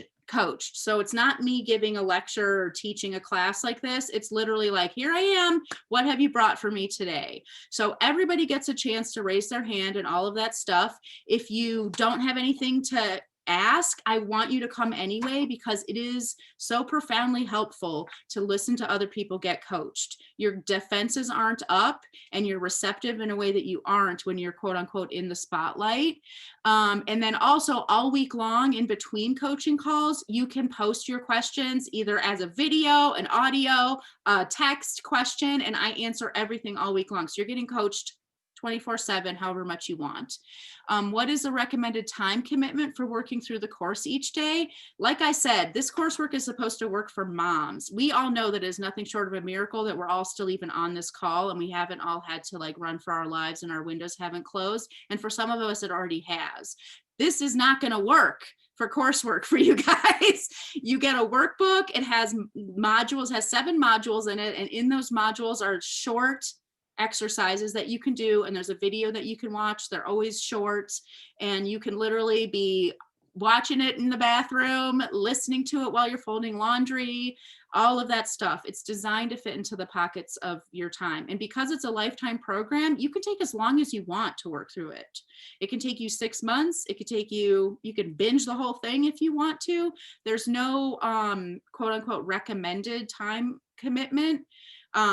It definitely will happen. Like, my job is to hold you accountable. So if you're coming to coaching calls and saying, I'm not doing this, it's not working. And I say, oh, well, what happened from last week? And you say, oh, well, I didn't do that. And I'll say, well, that's probably why. And when you're ready to do it, it'll probably work better. Angie said, I got a boogie. Thanks so much. I have one who needs to get to bed. Yes, Robin, I'm so in. Yay. I can't wait. I was really hoping, Robin, because I really vibe with you. All right, you guys, I had a great time with you. I am happy to stay on as long as everybody else is on. I will answer any questions that come up, especially about the Tribe program, because I want you all to be in it. And our first live call is starting on the 28th. Your promo code is good until the 25th. So you, time is of the essence. And the second that you join, you already get access to the group and the coursework instantly. So just because we won't have our group call until the 28th doesn't mean you won't be already up leveling your parenting. Is it an issue if you're not on Facebook? Sounds like then you wouldn't have access to the group support, other things you miss.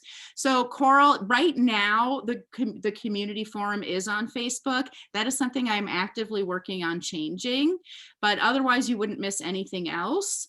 But because I do get questions a lot about Facebook, and I don't care to be on Facebook and stuff like that. It's something that I'm actively working on, creating a private forum that is not on social media. It is a goal that I have, and I'm making a commitment to make it happen in the first couple months. Mike and Libby, thanks so much. Have a great night, everyone. That's great. And yes, so Coral, if your biggest obstacle to pursuing this and getting the help you need is Facebook, I want to know about that. And I want to help you overcome that obstacle, because that should not preclude you from getting what you need. Any other questions? Oh, new message. Thank you so much. You give me lots to think about. Yes, Monica, I hope I see you in Tribe. It'll be great. Any other questions? Anything about the coaching, about the program, about your kids? Anything else? I'm here for this. And I just kind of want to reiterate that if you feel like you're stuck in that cycle of trying to set limits with your kids, losing your patience, losing your mind, feeling like a failure, and then doing it all over again tomorrow, you're not alone. That cycle is excruciating. And most of us, like, breaking that cycle is worth pretty much anything you can think of. It's phenomenal when you can actually break free from that. Somebody unmuted themselves. Coral. I did. So I had mentioned this stuff about sort of like morning routines and revisiting the same thing every day. And, you know, I can say to my kids, like, what have you done? What do you still have left to do? But it's still, as opposed to, you know, this, like, there's been like some improvement, but that's not enough. So I was thinking about what you were saying about like a good consequence. And I feel like maybe that's where I guess I don't see where to go. Like, I've certainly heard the advice of like, well, if they're not dressed, like, you just take them to school anyway, like, or if they don't have their lunch, you just take them to school anyway. And I guess part of that also, to be honest, and sometimes I'm running late for taking them to school, right? So like that, so sometimes we're all late, and the leaving late is my fault. But I guess I'm wondering, like, is the answer just good morning, up, now it's time to go, and wherever you're at, and that's it? And or is there something better? How old are your kids, Coral? They're 9. Okay. I have twins. Yeah. This is a situation where you can set a boundary and enforce it with 0 reminders and 100% action on your part. And it sounds to me like you're reticent to do that. Like, for example, you said, oh, I've heard people say, oh, they just go to school when they're not ready. But then you kind of had this expression on your face, like, I don't really want to do that. Right. Right. So, but I guess I'm wondering, like, is that the answer? Like, it's not the only answer. It's one answer. But right now, what I would say is the real answer is that you're reticent to consequence them. And so that is the reason why you're having this problem. It doesn't have to be that their consequence is that they go to school in their pajamas or whatever. That's a perfectly fine consequence. But I would do and is to encourage you to get curious about why is that a bad consequence? Not because you're convincing yourself to use that consequence, but it'll give you a clue as to why you aren't consequencing them, or you feeling hesitant to consequence them, and that will give you some clues as to what consequences you want to use. But in regard to mornings in general, first of all, I just want you to know that you're not alone. Morning problems are so common that in addition to the time management stuff exercise in module 1 of my coursework, in module 2 we just have a smooth mornings exercise, because so many of us have a hard time getting out of the house on time without like World War III breaking out and everybody ending in tears and rage. So you're not alone. This is a really common problem for sure. And that's why it's something I teach in the coursework. I think, but before you're going to be able to implement any of that coursework, I think part of implementation is getting clear on why you haven't done it so far, if that makes sense. Yeah. Because, and also the other thing I'll say is you're talking too much. If you're saying, have you done this? Have you done that? What do you still have to do? 9-year-olds, you don't need to do any of that with them. Yeah. So, I mean, I can tell it's not what I want to be doing, and it feels very hard to restrain myself from doing it. yes, so that's a good thing to get curious about. Yeah. Okay. All right. That's Right? helpful. So I will also tell you what do is just join Tribe, and then I'll coach you through the whole thing. And by the second week in the program, your mornings will be sorted out. because I wanted to just be like, good morning. Okay, guys, like I'm heading to the car. Like, here we go. And then, that's it. Right. For the required interactions, like, just like we talked about in this workshop, the first part is like believing that's actually possible and deeply connecting with how freaking awesome it's going to be when you finally have that morning. And then figuring out what you need to do to implement that, knowing that it actually is really simple, especially if you're working with me, because you never have to wonder and flounder. Yep. And part of that implementation will be discovering like, oh, you'll come to the group one day and be like, okay, so I had this whole plan. I figured out I was deeply emotionally connected, and then it all went to hell in a handbasket. And here's what happened instead. And then we're going to talk about, okay, why did you do that instead of that? What was going through your mind? This exercise of in attempting to smooth your morning out will show you where you need to do your work. Okay. If you're in the group, we'll be doing that work together, and you won't be like, well, crap. Yeah. That's really helpful. I also wanted to just tell you I think it was actually a few months ago, you sent an email or a blog about co-parenting and how if the person that you're with isn't doing a thing, it's time to basically act like you're single and do what you would do if they weren't in the picture and like just take control of it and move on.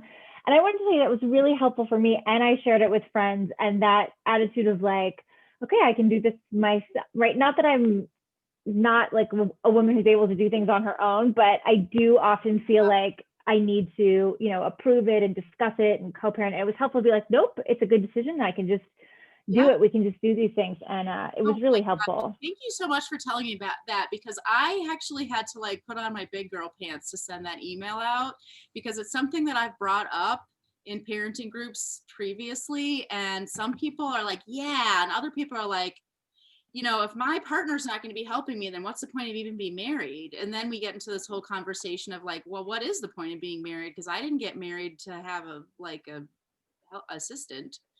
And what's the dynamic in your relationship? And it turns into drama. And because I think it's such a hot button issue, it really just, once again, like I was saying, like as you go through your morning, it's going to demonstrate to you where you need to do your work. I know when parents are like, I didn't like that email, that was really, screw you, I didn't like what you had to say, that it's really okay, that's where you actually need to do your work, but it's cool, you're not ready yet. Yeah. I found it to be super helpful. Yeah. Like to me, it was sort of the like 80% of the time this is fine. And my spouse actually is really helpful. And like, and we do like, he's very participatory. We both do a lot of things, but it's sort of that like 20% like that doesn't go well. Like that was how I found it helpful. So not across the board, but for some of those certain hot button things, like take that one a little bit differently. Not everything is handled the same way. So I found it to be really helpful. I totally agree. And it's actually really like one of the things that makes me feel like I have a happy marriage now. A couple of, maybe not a couple now, I'm older than I like to admit, but many years ago, I had a realization when my husband was traveling a lot for work. And so there were many times where I was on my own doing all of the work by myself. And I realized that when he was gone, I did all of the work by myself and I didn't mind at all. I wasn't resentful or angry. I didn't think, why isn't he helping out? What the heck? I shouldn't have to do this. I just did it. Even things that I never do when he's home, like taking the trash out or whatever, I would do it and it was fine. I never expected anyone else to do it. So I didn't feel like I'd been let down when I was the one who did it. And then I noticed that when he was at home, he totally helped out, but maybe not as much as I wanted him to, or on my schedule or whatever. And I'd be pissed off at him all the time. And it was like, okay, so he's gone and I'm doing more work happily. He's here and I'm doing less work angrily. it just, for some reason for me, that was like a light bulb went off and I was just like, oh, like I can be totally happy doing all of this work. So I can also be totally happy doing less than all of it. If he helps, great. If he doesn't help, I already know I don't need it. So whatever. And now, fast forward to now, 20 years of wedded bliss. No, it wasn't exactly that simple, but you know. Thanks, Coral. Mhm. Anybody else who has a question, wants more information, has had some memory jogs as we've been chatting? Jen. I keep asking questions, and so I appreciate it, and feel free to cut me off whenever. But just going back to like the home management thing that I brought up at the beginning, like if, I guess for me, if it's like a matter of like, come up with a schedule, I'm like a master at like coming up with schedules, and you know, like I can do like visual schedules, I'll do all the things. But I think maybe as we've been talking, I feel like I'm falling off on coming up with what seems like logical consequences for that, so that I am likely to follow through, right? And so I'm always like, so then I end up being like the nagger as opposed to having a solid consequence to follow through. And so, I mean, is there kind of like a blanket consequence that all of the home managementy stuff would fall under, or is it like an individually, you know, is it more individual type thing? Okay, so this is great. It brings up two really important points for everybody. So in tribe, I say always, a rule is only as good as the enforcement of that rule. So every time we create a rule in a home management or a time management plan, a structure like that, it's just a rule, right? Like if you're talking about your routine or chores, all those things are just rules. So we never create a rule unless we also are creating a plan to enforce the rule. We don't present the rule. We don't start implementing the rule. None of that stuff until we know what we're going to do. Not if, but when that boundary gets crossed, what will we do? So you're, like you said, you're nailing it and creating the plan for the rules. Like you're nailing it and creating the rules basically, but the plan for enforcement is not there. So you're not ready yet. Don't start implementing your management plan until you know how you're going to enforce it. Give yourself time to strategize and brainstorm before you put it into action. And then the second piece is this blanket consequence that you're asking me about. So your kids are old enough. Will you unmute yourself? How old are your kids again?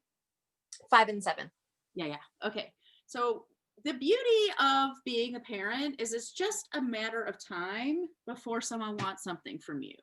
So you actually have all the power. All you have to do when your kids aren't doing what they need to do is say, I'm happy to do that for you as soon as you've taken care of your responsibilities. Or you can, with your kids, because they're younger, you might say it more specifically, like, I'm happy to give you a snack as soon as your room is clean or as soon as your toys are picked up or whatever. So it is a blanket consequence in the sense that it's basically like the blanket response is, I don't do anything for people until they take care of their responsibilities.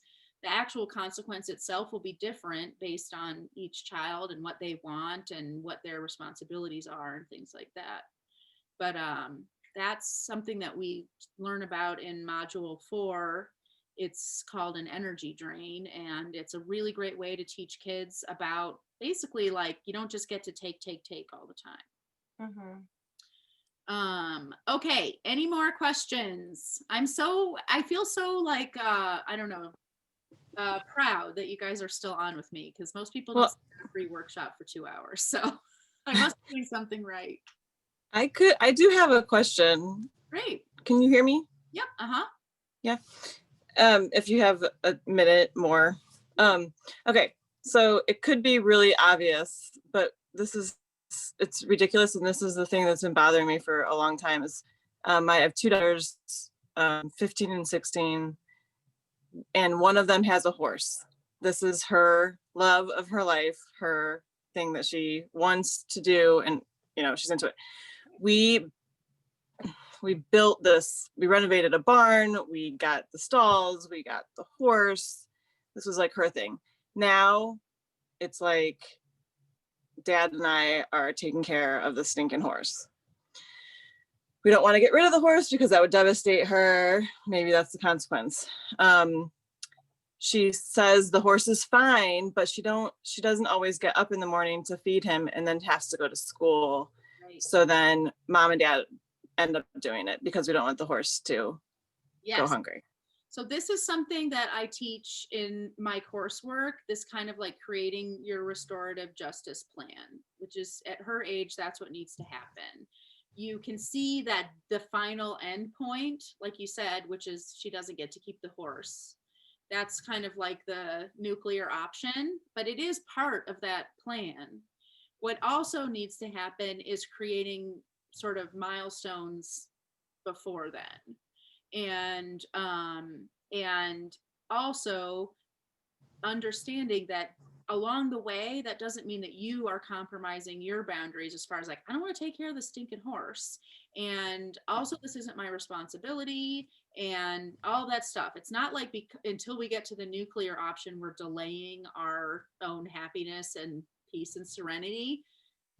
We're enforcing our peace and serenity in varying ways all along the way. But because you're doing that, because you're enforcing your peace and serenity from the get-go, it gives you the stamina to follow through with this more long drawn out plan, because you're not just white knuckling it until you get rid of the dang horse, right?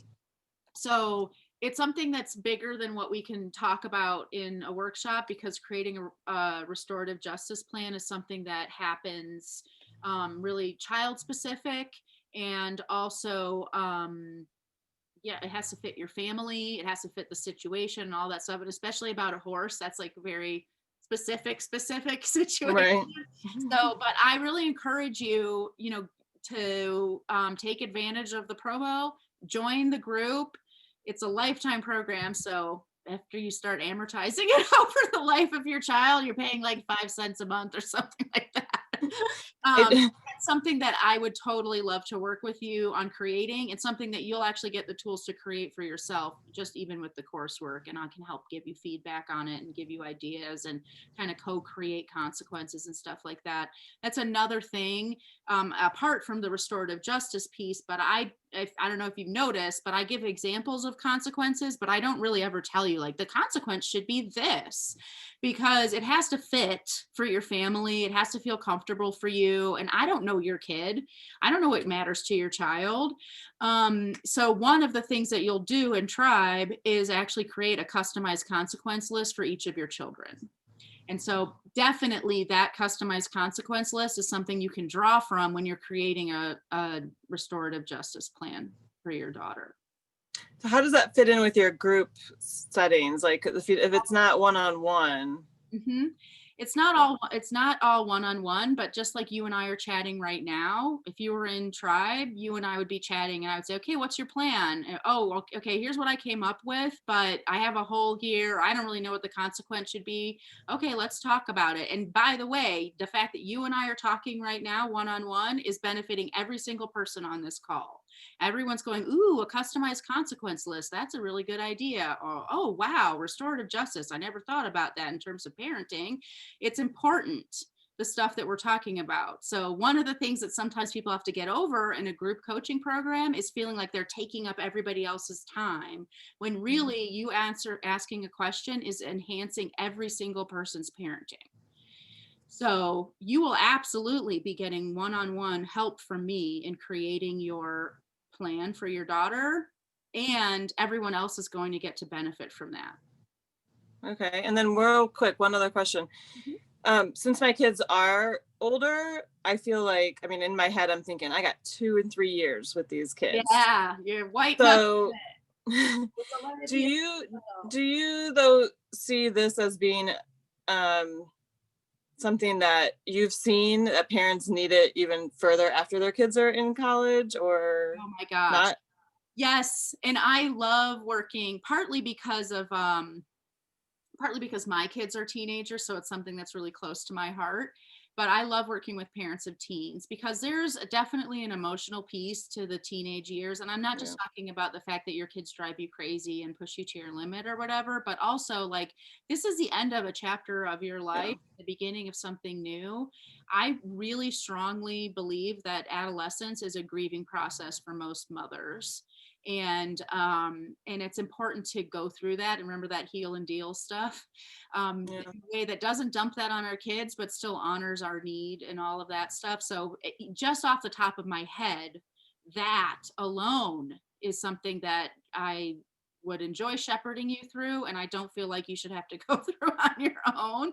And then also, it is a transition when the kids are off to school or whatever. But the other thing I want to say is like, that's still 3 years of coaching with your children at home, that, and through probably not for everybody, but for many people, the 3 hardest years of having your kids at home. I actually did fine when my kids were toddlers and school age children. I had a therapist and I did, got certified as a Love and Logic facilitator and stuff like that. So I had tools. It's not like I just was winging it. But when I really needed help was when my kids got into adolescence. And I have invested way more than 1950 in helping myself get through these years. It's hard. I believe it. Yeah. Yeah. So, I know it's awkward to talk about money, but there's a reason why it's priced the way that it is. Working with a coach one-on-one often costs like upwards of $1,000 every month, and it's not forever. It's for a finite amount of time. And I was very thoughtful when I created Tribe to make it cost less than a month or 2 months of coaching, and you get it forever. So, it's something that is just so justifiable and a no-brainer to me. And I made it that way on purpose. So yes, I will double down 1,000,000 times over that you should be in this program with me for sure. Anybody else? Hi, Anne. I have a quick question. Oh, yay, Lori. And I missed you so much, and I love you, and thank you for everything. Here's who Lori is. She is a client who has worked with me since she was pregnant with her first baby, and I was her doula.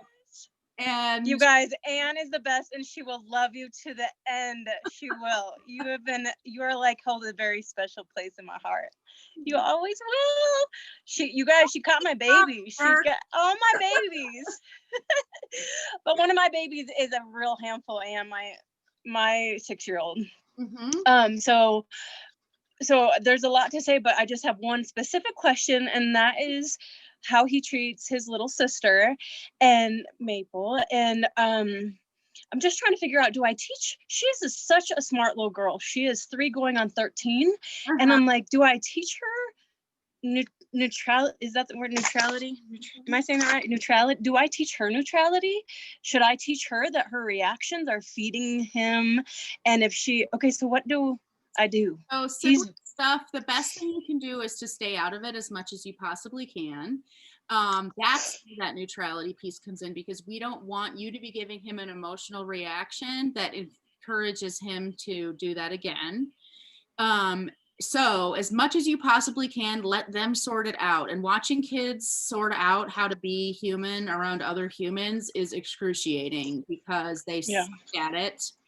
And they're doing all terrible things that are never going to be the lessons we want them to learn. Like, oh, what happens if I just punch my sister in the head? Or what happens if I just push this kid down the slide or whatever, right? So we don't, like, this don't look used to. It's like part of when she comes to me and like for help, I turn around and walk away. So you can hand that problem back to her to a degree that's age appropriate for her. So you can say, oh, I can see that that's really upsetting you. I know that you guys can sort it out yourself, but don't worry, if you can't, I'll take care of it. And just wait and see what happens. You don't want to give her tons of like love and gushy stuff at that time either, because sibling dynamics, it takes 2 to tango.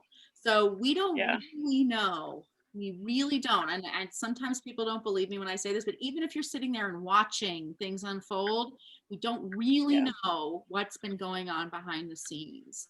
So just Right. as older siblings can be kind of overpowering and dominating to younger siblings know how to get their needs met by niggling and picking and manipulating or Yes. whatever, so that then older brother overreacts and wails on her, and then he gets in trouble and she's like, Exactly. right? Yeah, and she does This is do that. she's contributing to the problem. And this is the challenge also with younger siblings, is we see them as weaker.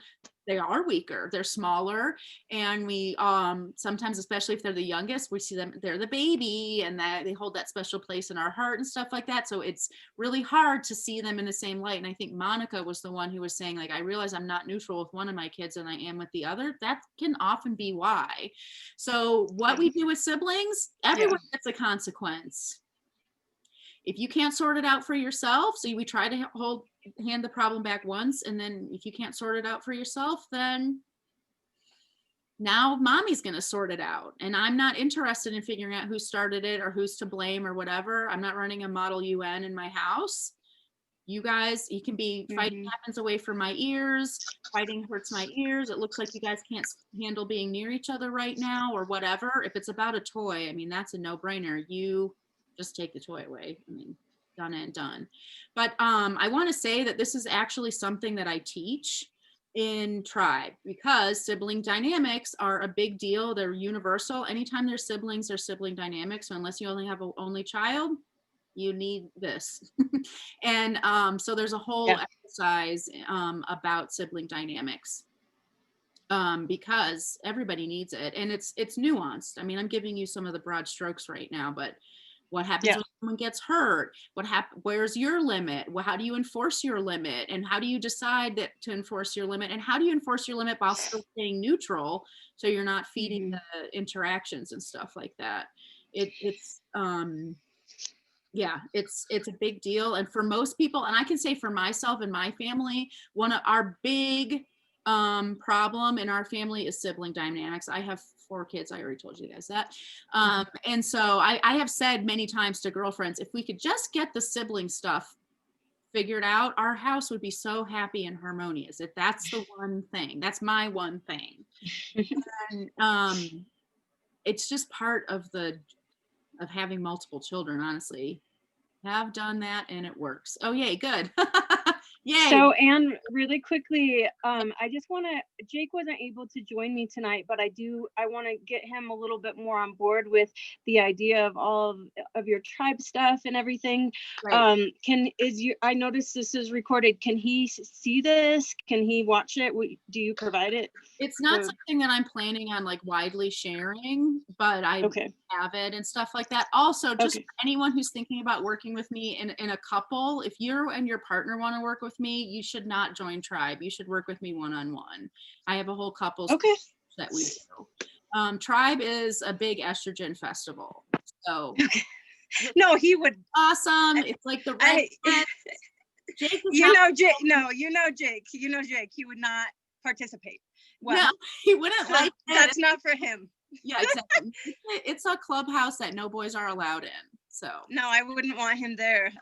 But no, just the expenses and stuff, and I actually just everything you shared tonight, I really just want him to hear. He would benefit greatly. So but he's gonna hear better from you, Anne. That's all there is to it. That's what every single couple that I work with, at least once, I have a session with one of them who will be like, why is he listening to you and not me? Or why is he listening to you and not me? So yeah, it's kind of nice to have a neutral person on the outside that can be like, here, let me be the one to hold that mirror up to you. Because when the person that's the love of your life and you most desperately want approval and acceptance from holds that up to you, you ain't gonna react the same as when someone who is not in love with you and you're not in love with says, hey, I noticed that you're doing this thing. Yeah. So yeah, Couples work, Okay.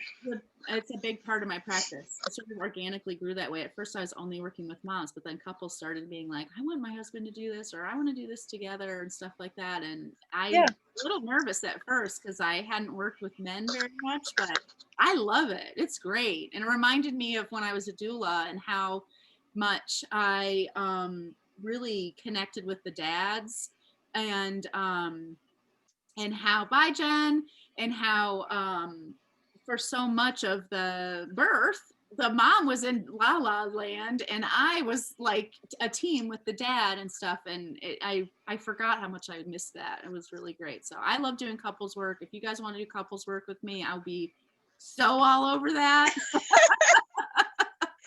I know it'd be so much fun. Oh my gosh. Well, Anne, thank you so much.